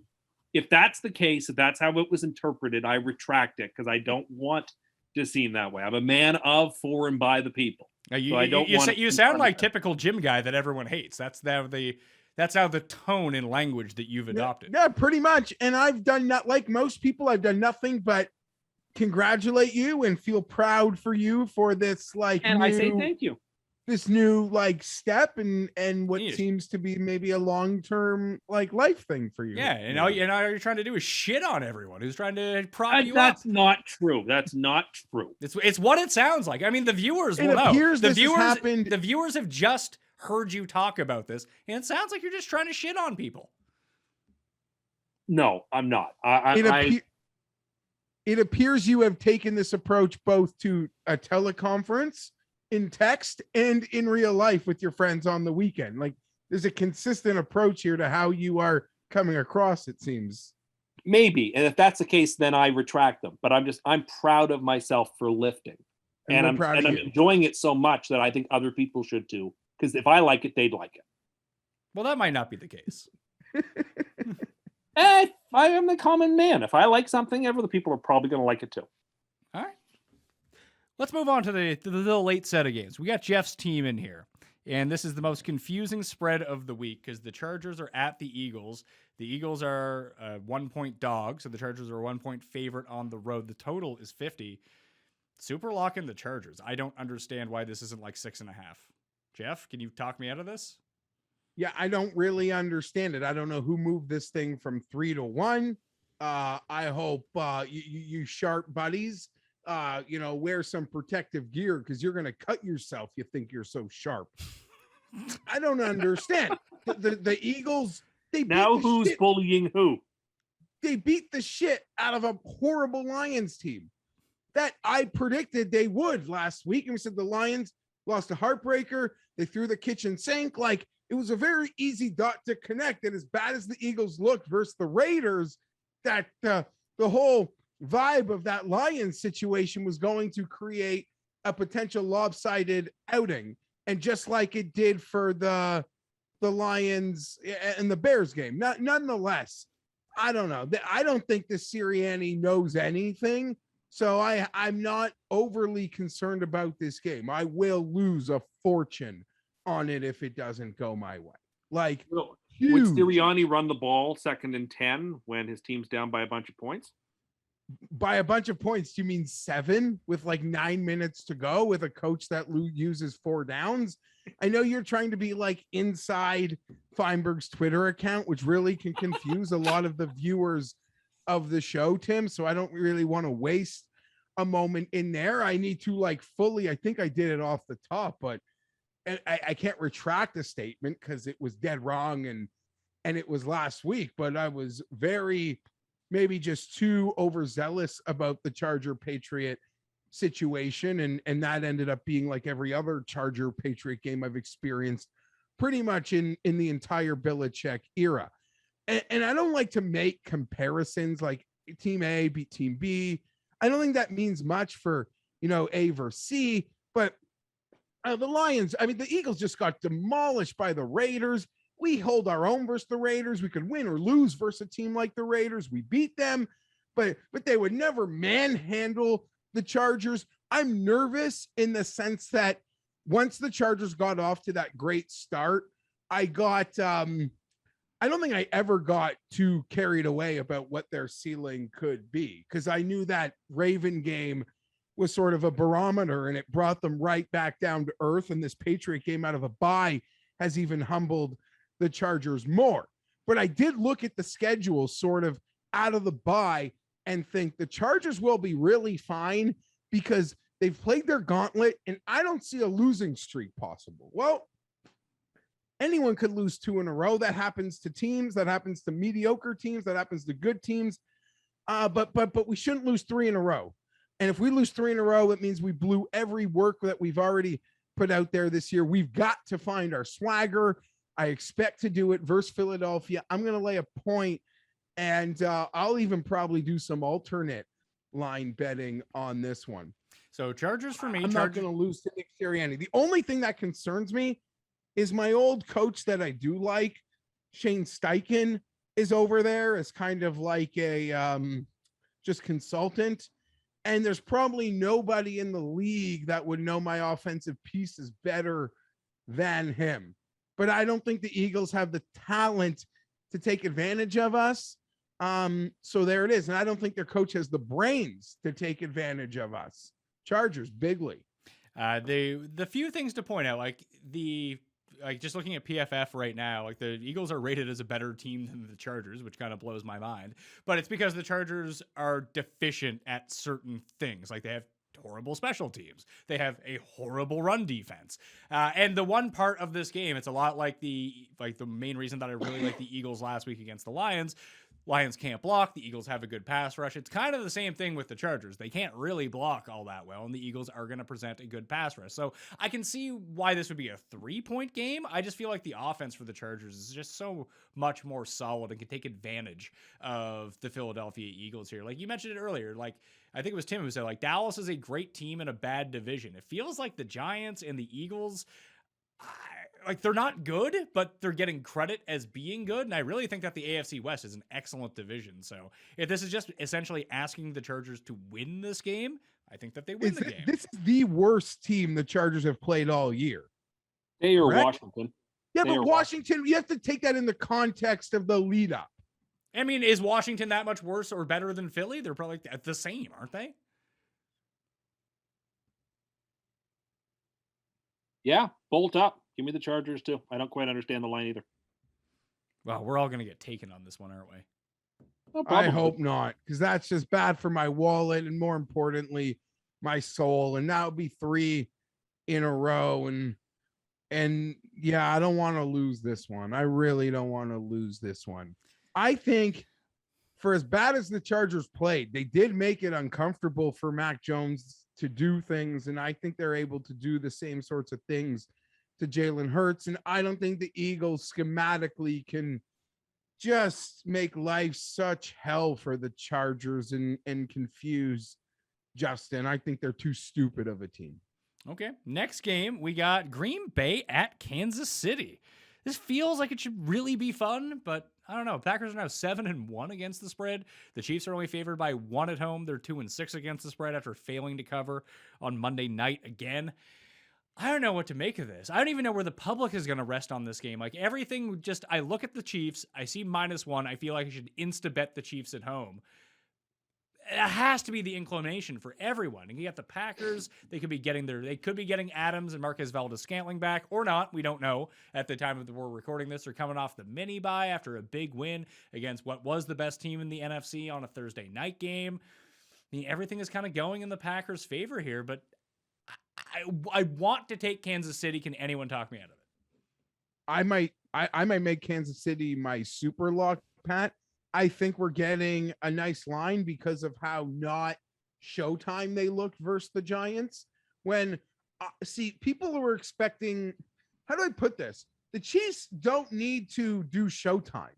We are all very aware of how well and flashy and cool they can make things look. What the Chiefs need to get better at the moment is doing the little things right. You know, just taking what the defense is going to give you, running the football better. And I think they're capable of doing those things. I think there's a really good spot for the Chiefs. Am I worried about the Packers and the extended rest? Yes, but I can make the case like what a huge game, what a huge win for Green Bay. For Green Bay last week. Totally undermanned against an undefeated football team. And I don't know. That was the game they needed, and they got games ahead that they might need some more than this one with the position that they put themselves in. I think this is a sort of game that's gonna just cool the noise a bit in the kingdom, which is, it's been tumultuous there for a bit. Chiefs could be a super lock. Okay, Tim? Green Bay. I don't think the Chiefs defense can stop them.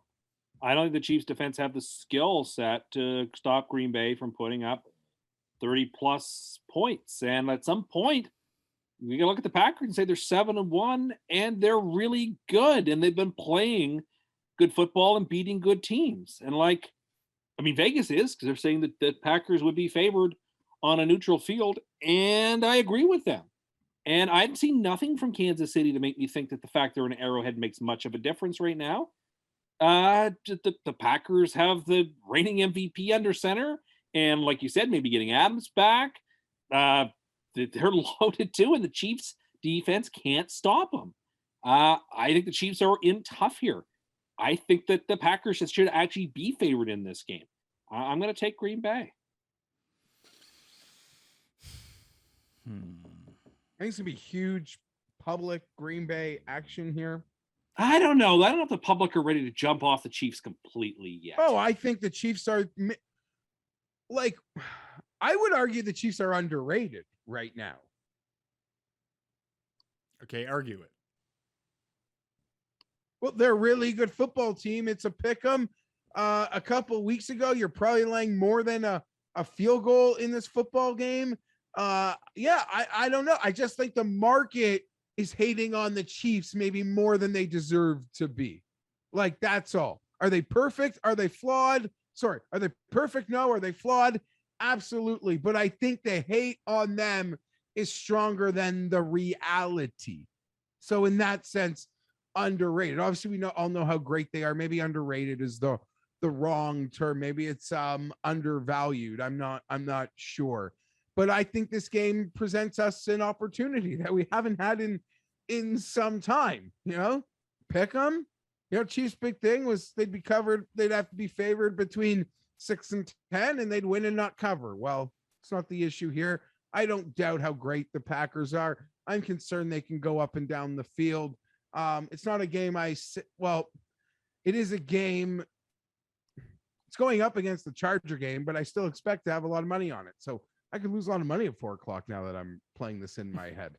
I'm probably going to have this as a no bet for me when it comes down to it, but I'll go with you, Geoff. You seem to have a lot of confidence. I'll take the Chiefs -1. Arizona at San Francisco is a pick 'em right now. Total is 45. Seems like a low total. The Cardinals' offense has been a bit stagnant over the past few weeks, but I think this is a lot of disrespect for the Cardinals, who have been excellent so far this season. And the Niners are they feel like a slightly above average team. I mean, they beat the crap out of the Bears, kind of. Like, it was a pretty close game for most of it, and the Bears aren't that good. The Cardinals are good, so this one feels pretty easy to me. So, take that for what it's worth. But I really like the Cardinals in this game, Geoff. Yeah, I would agree with you, but it does feel like a bit of a fishy trap situation. The Niners, like a really embarrassing Sunday nighter, then they take advantage of maybe value spread that I wasn't smart enough to be on. They beat up a bad Bears team. This number is too short for me to not take the Cardinals, and I believe that they have the talent to bounce back. Had that play at the goal line worked out, I think the spread is different. And in some ways, if I want to bet the Cardinals, I'm probably happier that they lost last week. Yeah, absolutely. So Arizona for us too, Tim. Yeah, I mean, we saw this game a few weeks ago when Arizona won 17-10. And the Niners were every bit as good as Arizona. And if there wasn't that fumble by Lance on the goal line, 49ers could have probably won the game. Pickham's the right number. Think they're both two decent teams. I'm going to take San Francisco in this game. I'm going to take the home team, not having to lay in any points in division. I don't know how healthy Kyler is. He didn't look 100% at the end of the Green Bay game. Maybe he's fine and he'll be fine. But San Francisco found a way to close him down pretty big at home last time. And I don't see why that should be much of an issue this time. I think it should be a very close game, and I will take the home team in that case. Sunday Night Football, the Tennessee Titans are at the Los Angeles Rams. Rams favored by 7.5 at home. 54 is the over-under. Titans 6-2 against the spread after the sharp side, Geoff, was Indy last week. Obviously, the Titans couldn't win, and then all of a sudden the Titans won. Tim, who is the only player that you have on both of your fantasy teams this year? Derrick Henry.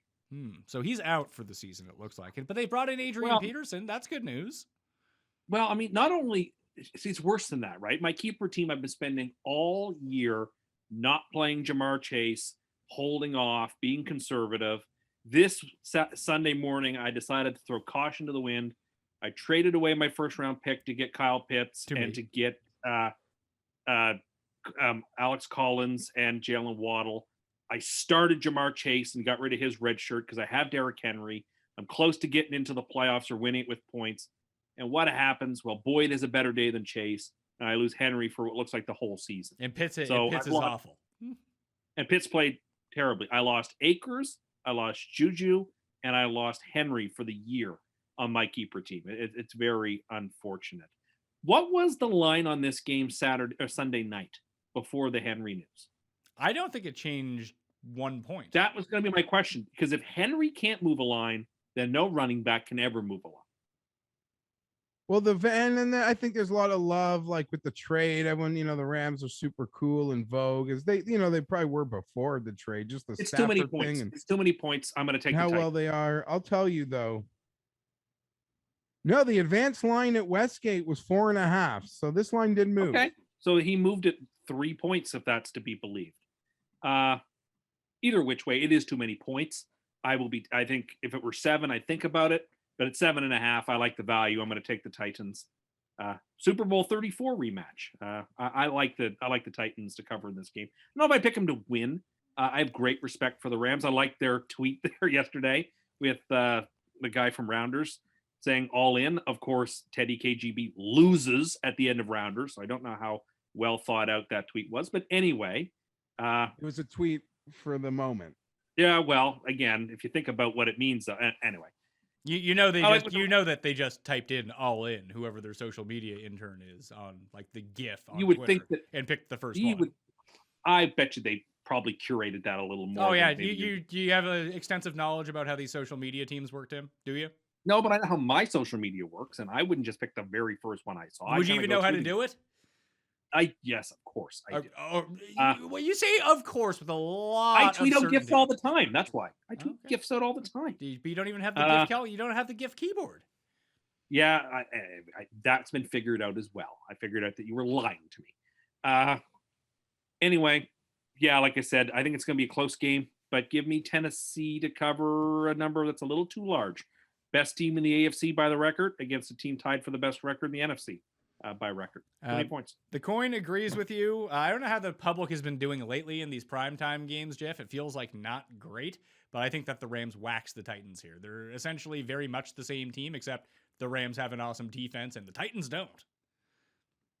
Yeah, I'm with you. I think it's a waxing. Maybe the Tennessee, I can see them finding their sea legs, but this matchup, that secondary, those linebackers, Stafford, they'll just be able to do what they want at will. And Tim makes a point. You could, yeah, sure, maybe there is line value in this game, but the Titans like just totally lost their identity in how they do anything. So I don't think the line value is going to matter, to be honest, if you're betting the Titans. That seemed really... That's why I'm not. But that seems... The advanced line was 4.5, but that had to have shifted because the Titans opened as like 2-point favorites in Indianapolis, and by the time it kicked off, they were like 2.5-point dogs. Yeah, I guess. I don't know. The Rams looked really good last week, per usual. I know it was against Houston, but you know, they're always fantasy cool, and that's like what so many people are paying attention to. And the Titans had a dogfight in overtime. One team trades for an all-pro caliber player. The other loses its MVP. Give me the, maybe it'll be a fun, close Sunday nighter, but for picking it right now here, I'm taking the Rams laying points. Monday night, Chicago at Pittsburgh, -6.5. Is what the Steelers are favored by at home. I mean, I have zero interest in watching this game whatsoever, so I will watch the condensed version in 13 minutes on Tuesday morning when I wake up and be surprised with the result. But this feels like Steelers 17, Bears 13, Bears cover, and it's basically unwatchable the entire time. So I will take Chicago against the number. This feels like a game where, honestly, if you're not watching it, just stay off Twitter or the internet, because it's just going to be a bunch of football fans like complaining for 3.5 hours. Like they're forced to watch a football game or something. Like they can't go be nice to their wife. Nonetheless, here, Pat, I'm going to take the Steelers. I don't love it. Feels weird, but I don't know. I got no vibe on this game. I'll take the Steelers. Tim? I just don't like what the Bears are doing. And I don't know. It's just to play against the Bears. I'm teasing the Steelers down to -0.5. And I'm going to play, the Steelers, sorry. Yeah. I mean, the Bears threw everything they could at San Francisco last week and lost by 11. Like, I just have got no faith in what they're up to. And Pittsburgh's a tough place to play. And Pittsburgh defensively is pretty sound. I expect them to win by a touchdown. Is the biggest win the Steelers have had so far this season week 1 against the Bills? The 7-point win? Yes, definitely. And then the Browns is probably the next closest win. Next to most important. No, not most important, like their biggest win, like actual biggest win. I guess they beat the Broncos by 8, the Seahawks by 3, the Browns by 5. And I don't know who is taking Chicago in this game.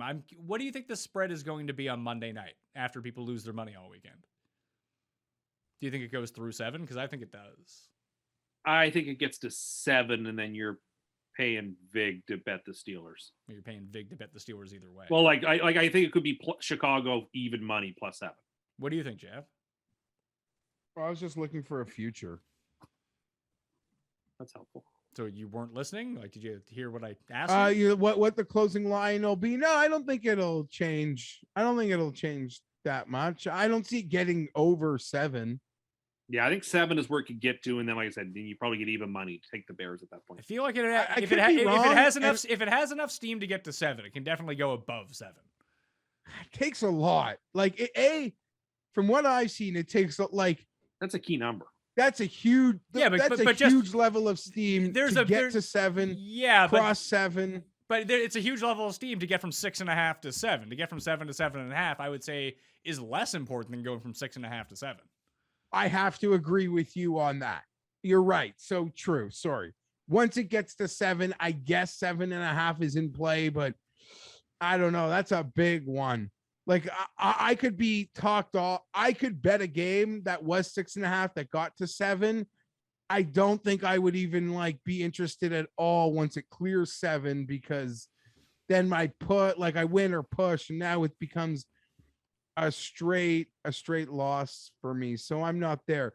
Perception could just be reality, and I'm just living in my head at the moment. But I feel like underdogs have been amazing on Monday night recently, or that's just like, I don't know anything.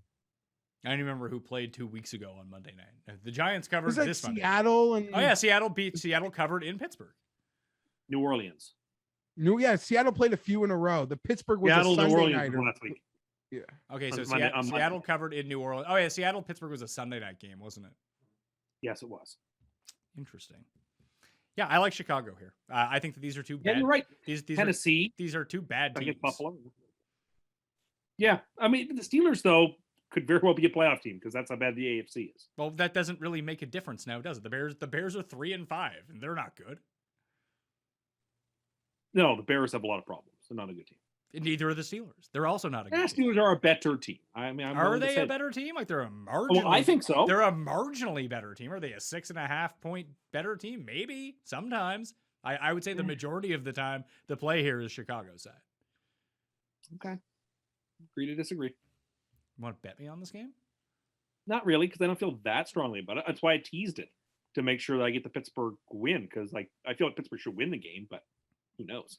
What's the money What line? do you guys 220. think the odds are to win the AFC West right now? For who to win the AFC West? Like, who do you think's the what do you think? Who do you think the favorite is, and what do you think the odd is? I would say that Kansas City is minus 130. I'd say that the Raiders are plus 115, and the Chargers are like 2-1. Okay, so I'd say there's a lot of value for anyone but the Chargers, I guess, because I'm seeing the Chiefs at plus 155 and the Raiders at 3-1. Really? What are the Chargers? Plus 160. Okay, so the books really like the Chargers then. That's where Yeah, and I would. off. I mean, I don't. I was guess, like- I was trying to guess what it was going to be, not where I would set it. By the way, I figured there was Yeah, a I reason guess you that- asked the that's- question. Yeah, that is fair. I was gonna say, as much as wouldn't make the bet, I think there's value on the Raiders. Yeah, I kind of agree. Like this week and then next week, Oakland has the Chiefs on Sunday. They night play in football. Las Vegas.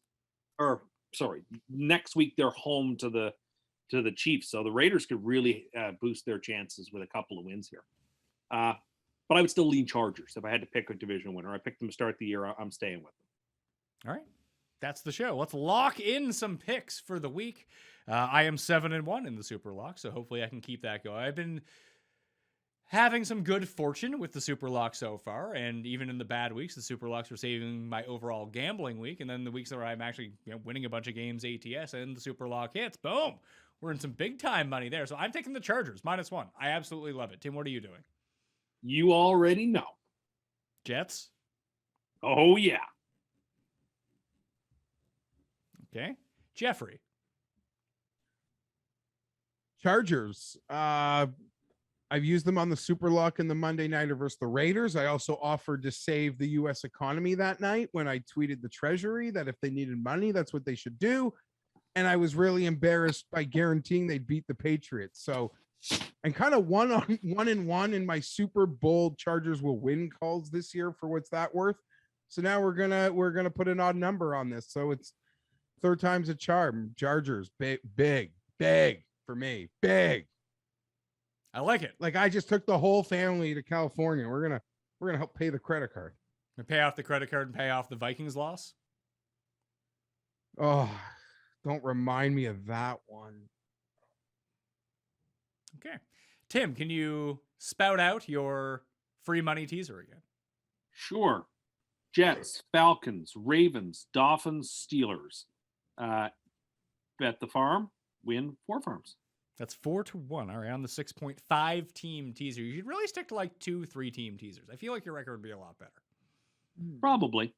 Though not last week. I was wrong on a couple of sides of things. So Yeah, that tends to happen sometimes. But people thought that like, hey, maybe someone actually did mention that like you had a pretty good week, the Jets won, and it was a holiday because it was Halloween, just like, how triumphant you always are on Thanksgiving, like you were that one time. Yeah, maybe I'm a holidays type of person. I mean, I have a history of hitting all ends of teasers multiple times on Thanksgiving. I did well on Halloween. I feel like I probably do well at Christmas time. I bet you I do don't well on Rosh Hashanah too. Maybe I do, Jeff. What about Purim? I can't recall. I don't know whether I do good on Purim or not either. I don't know I'd when have to- Purim is. But I see the lines are up for the Thanksgiving games already, so I'm already excited for Thanksgiving. Yeah, well, that's going to be a fun day. Hopefully the new studio is done by then and we can do an in-person type show because I feel like that would be a lot of fun. Yeah, no, I agree. All right.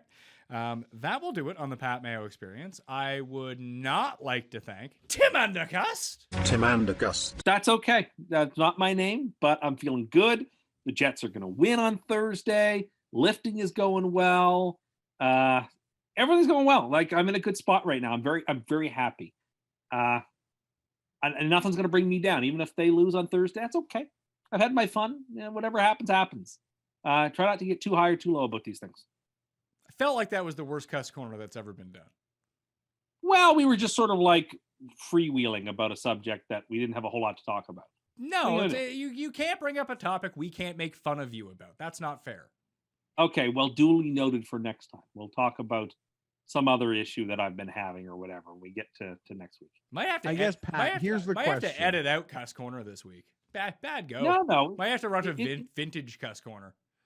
It should go in. It should stay. It was like 25 minutes long and just.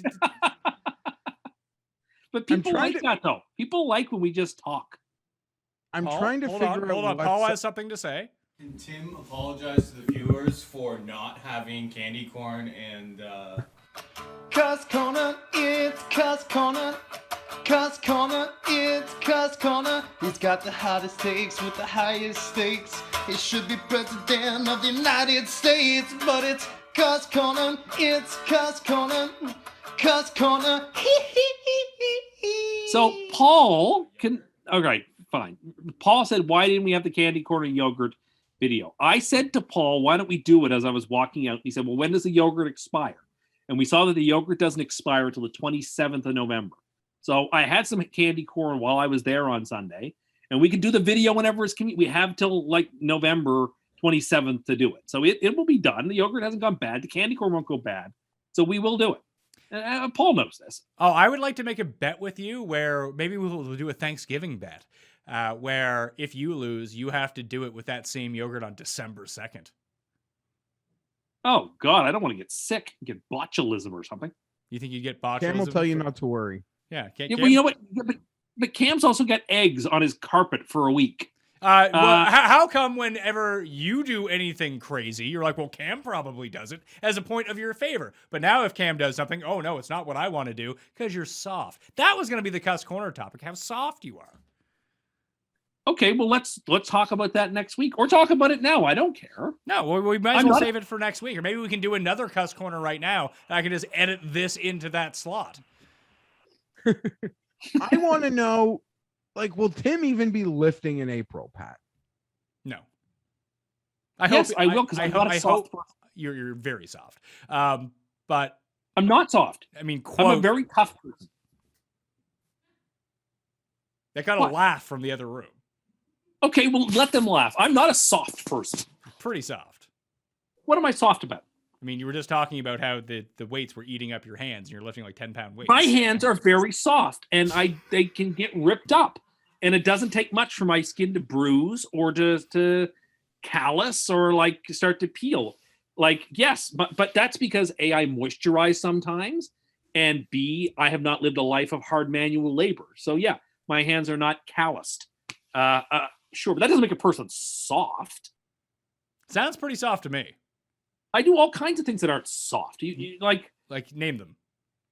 Like I get up early every day. A soft person would sleep in. I don't do that. What time do you go to bed? 11 o'clock, midnight. On weeks where there's no sports on, I could fall asleep by like 9:30. So you're basically like an 80-year-old. No, I wouldn't say that. Like, I know you think because I have a nightlight I'm soft. Well, I'm not. It's also getting laughs from the other room if you can't hear it.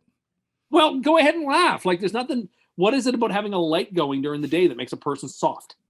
Or night, sorry, that makes a person soft? Why am I soft? Oh, guys, I don't like to drive in the snow. Okay. Like, that doesn't make a person soft. Oh, because I don't like to touch chicken wings with my bare hands because I hate getting the sauce all over my fingers and in the fingernail beds. And I have to spend all day the next day trying to scrub out all of the residue of the sauce. So sometimes I will wear a latex glove. Does that make me soft? No, it doesn't make me soft. What else doesn't don't make like- you soft? I don't like to eat things that are melty with my hands. I use a fork and a knife. That doesn't make me soft. I scream when I take out a fork from the silverware tray and another fork is stuck in between the tines, like the two forks are stuck together. You got to separate them. Like that's like nails across a chalkboard. Like I want to scream out loud. I can't stand it. You Like, want that to just scream drives me- out loud, or you do scream out loud? I have done both. I've screamed when I'm on my. I've done both. It just freaks me out. I hate it. That doesn't make a person soft. I'm not a soft person. Do I like heights? No, I don't. Heights scare me. I don't like to stand on a step stool, but that doesn't make me soft. I just have realistic fears about falling and hurting myself. What makes me soft? Don't you like avoid a very small set of stairs? Because they're very steep and I don't want to fall and break my neck. They scare me. Okay? They scare me. Lots of things scare me. Haunted houses scare me. When I was little, I ran screaming my head off from a haunted house here in the city when some mummy or something popped out of the wall and said, boo. I screamed like you like no tomorrow. I remember it to this day. That doesn't make a person soft. Just, I didn't like it. So go ahead. Give me this litany of things you think that make me soft. Because me, I don't see it. Should I just rewind the last 3 minutes of you listening to things that don't make you soft? But those things don't make me soft. I explain them all. If you explain what you do, that is incredibly soft. There's nothing soft about that. That they're all pretty prime examples. I'm a tough person. Do I like to nap during the afternoons when I'm off? Yes, I like to have an afternoon nap. That doesn't make a person soft. I would agree with you that doesn't make you soft. Napping can be good for your mental health and physical health. Yes, so all these things I do make perfect sense. You were mocking me for driving on my way to go to grocery stores that aren't near me. Oh yes, Doesn't make a Jeff. This is one thing. He goes to a grocery store, like a chain grocery store, that is like 50 minutes away from his house when there's one 5 minutes away. Why, Tim? Well, because I just like that store Why? better. I like the selection. The parking is easier. Because there's no one there. And there's fewer people there. Because you're scared of and people.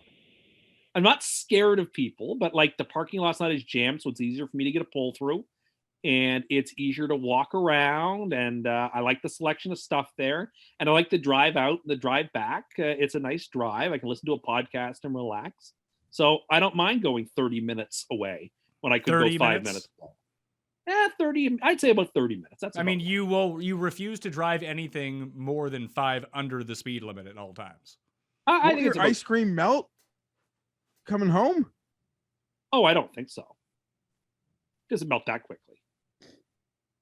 I don't know. That's It's not really gonna melt weird. in that. That's really weird. That's really weird. People have like their home field grocery stores, but also like their other grocery stores they like to go to sometimes.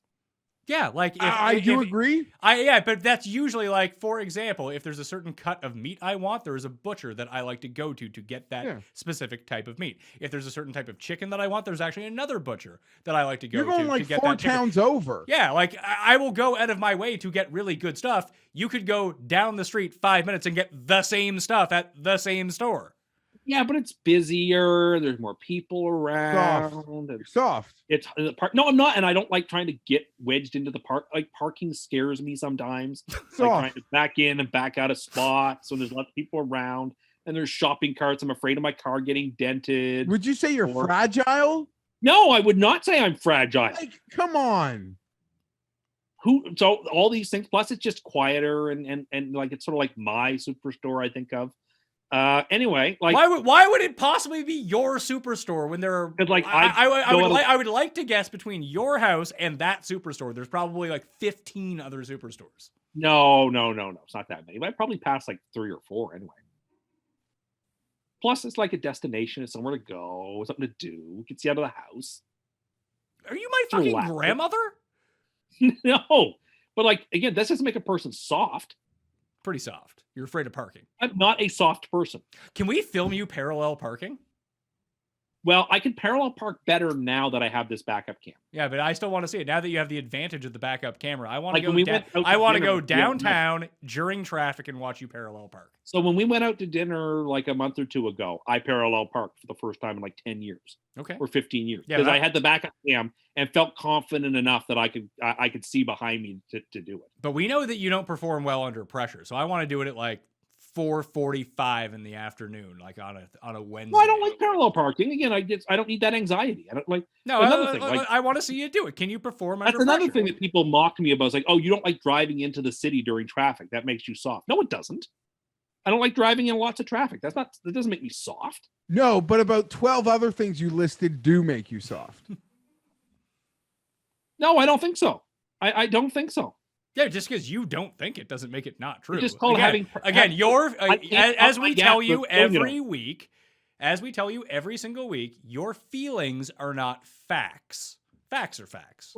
But sometimes they are, and it's like you can't pump your own gas, which is just insane. I prefer someone to do it for me. I prefer the full service. I like somebody to come out and wash my windshield and fill up my gas tank and like do all that stuff for me. That doesn't make me soft. It's because you told us that you can't pump gas without getting gas on yourself, which is fucking insane. Can't. It spills out of the nozzle every darn time. You leave it in and you count to 3, you shake it before you pull it out. Yeah, well, I've done that. And it still spills all over the place. Why are you in a rush to pull out? Yeah, well, you're also in your mid-30s. What happens when you take a piss? You just get dick juice everywhere? You got the extra coming out? Or do you give it a fucking shake because you're older now, so it's not dripping down your leg after you put it back in your fucking pants? Oh, my God. So you don't give your dick a shake, is what you're saying. Of course a person does such a thing. Then why don't you apply the same sensibility to pumping your fucking gas? Someone should just pump my gas for me, okay? Oh, sorry, Tim Too Rich. For me. This is why you're fucking soft. I'm not soft. It's like when it's cold, I don't want to get out of my car and inconvenience myself to have to then pump the gas, then close the gas tank, then walk into the store and pay them, and then walk back to my car and leave. Like, it's just an inconvenience. I don't like. Said you drive 50 minutes. Well, but I want to do that. It's like those people who pay for their gas at the pump. I can't do that. I don't understand how that's done. I've never done it. I don't know how you do it. I like to go into the store in person to pay for my gas at the cashier.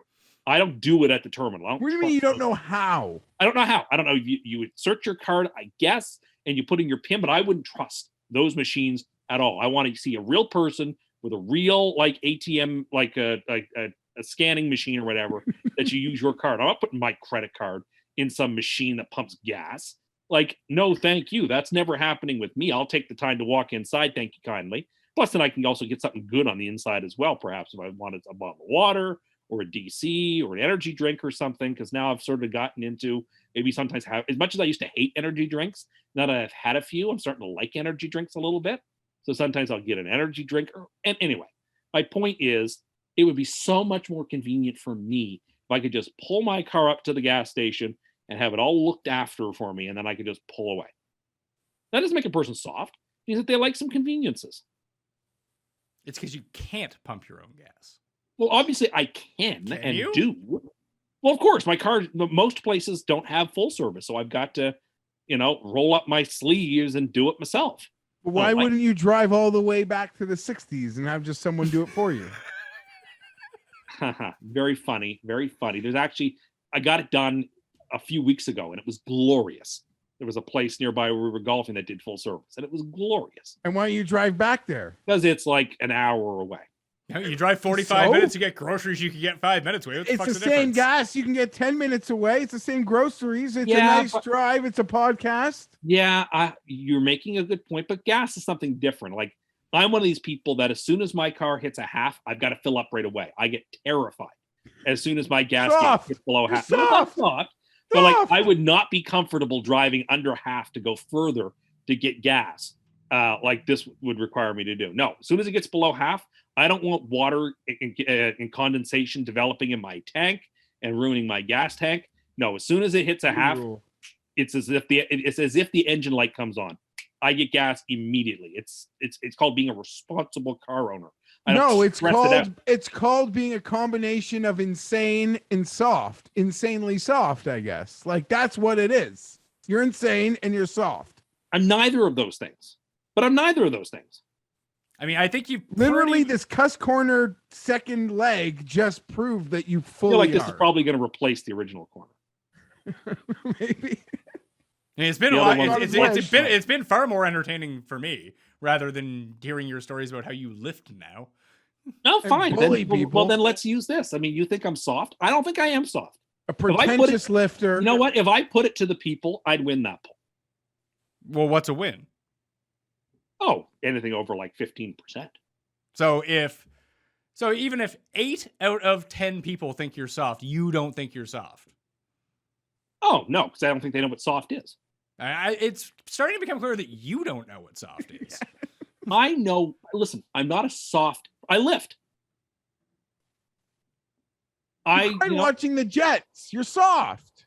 Yeah, you Oh, do. well, you do- want to throw yourself down a flight of stairs in case you couldn't see a I target. admit I'm a delicate flower. But I'm not a delicate flower. I'm made of a tough fiber. yeah, you're scared of the dark. I'm not scared of the dark. I just find the dark to be uncomfortable sometimes. You're too soft to drive your car onto a track while being directed by the car wash entry man. I'm Like, not too soft to do that. I'm just terrified of those things that spin and wash the car. soft. You You're afraid of you Russell. also have to listen to affirmation like podcasts that tell you that you're made of starlight. You're afraid Those of are an great. oversized sponge. No, I am not an oversized sponge. No, you're No, afraid you're of one. afraid of an oversized sponge. The Me- car No. wash. Well, yeah, okay, sure. I find them uncomfortable. They scare me. Okay. That's okay. But that just means you're soft, along with everything else you said. they- and why are you they- fighting it? They spend my energy. They do. When I'm finished at a car wash, I'm drained. I'm like, I got to go home now. This It was sounds no like deal. parking drains you. Parking is a terrifying thing for me. I hate parking. I'm one of these people who, when they're at the parking lot in the grocery store or the mall, I park a distance away from the front. I don't mind the extra minute or two walk to have that peace of mind. I to don't know mind I'm that. not parking right Sure. now. Oh yeah, parking I totally remember what brought this up in the first place. I'm looking at it right now. Is that you have not only driving gloves, but you have other gloves for driving in the winter because your steering wheel is too cold. Yes. Okay. The steering wheel is really cold when I start the car in the morning in the wintertime. And so I put on a pair of mini gloves to handle the wheel for a few minutes because it's so cold it hurts my hands. You can't turn There's on nothing wrong with you that. can't turn on the heat in your car. I will turn the heat on in my car, but the steering wheel is made of a dense material and it takes a while for it to heat up. Instead of trying to It hold the doesn't steering even wheel. get that cold here. Sometimes it does. And you know what? My hands find it hard to hold 'Cause the you're steering wheel. soft. It's uncomfortable. You no, take- I'm not. You soft. you take tea breaks while you shovel your driveway. Yes, that's for health purposes. You shouldn't be shoveling your driveway all in one shot. People have cardiac arrests and heart attacks every year from overexertion during shoveling snow. Tea is both good for you and it warms you up and it's a nice little break and it's good for your heart. Well- Sorry, I'm giving health tips here. Well, this also goes back to why you should probably do some more cardio. If you did some more cardio, maybe you wouldn't need to take all these breaks. I'm sure there are people who are in good shape who pass away every year from shoveling snow. Are you sure about that? Because you just said that you were. Are you sure about that? No, I don't want. I wouldn't fight. Like, there's like lots of stories, like healthy people work out, they go in the sun. Like, there's dangerous. Yes, These absolutely. I know. Sadly, I know a few healthy just way too young, like healthy post workout, dropping dead. So by shoveling their driveway. No, I don't have an actual anecdotal thing for that, but healthy people drop dead exerting themselves. That's not like a crazy thing, but Tim is soft. No, I'm not young. soft. What else do you have? He's too young to need that break. When our friend taps you, you get bruises somehow. I have tissue paper skin. I bruise very, very easily. Anyway, But I can't help we have to stop this because it has now been proven that you're incredibly soft, and that means we need to hit the outro of the show because we're running out of time on the card. Anyway, I want to thank everyone for tuning in. That was the Pat Mayo Experience. Smash the like and follow Geoff on Twitter at gfienberg17. Don't follow Tim and follow me at the PME. I'm doing a giveaway Wednesday, noon Eastern time on my Twitter for I think 50 Millionaire Maker tickets on DraftKings this week. But anyway, sub to the channel, smash the like, leave a rating and review, Spotify or Apple, all that fun stuff. Thank you all for watching. I'll see you next time. Pat Mayo Experience! Experience!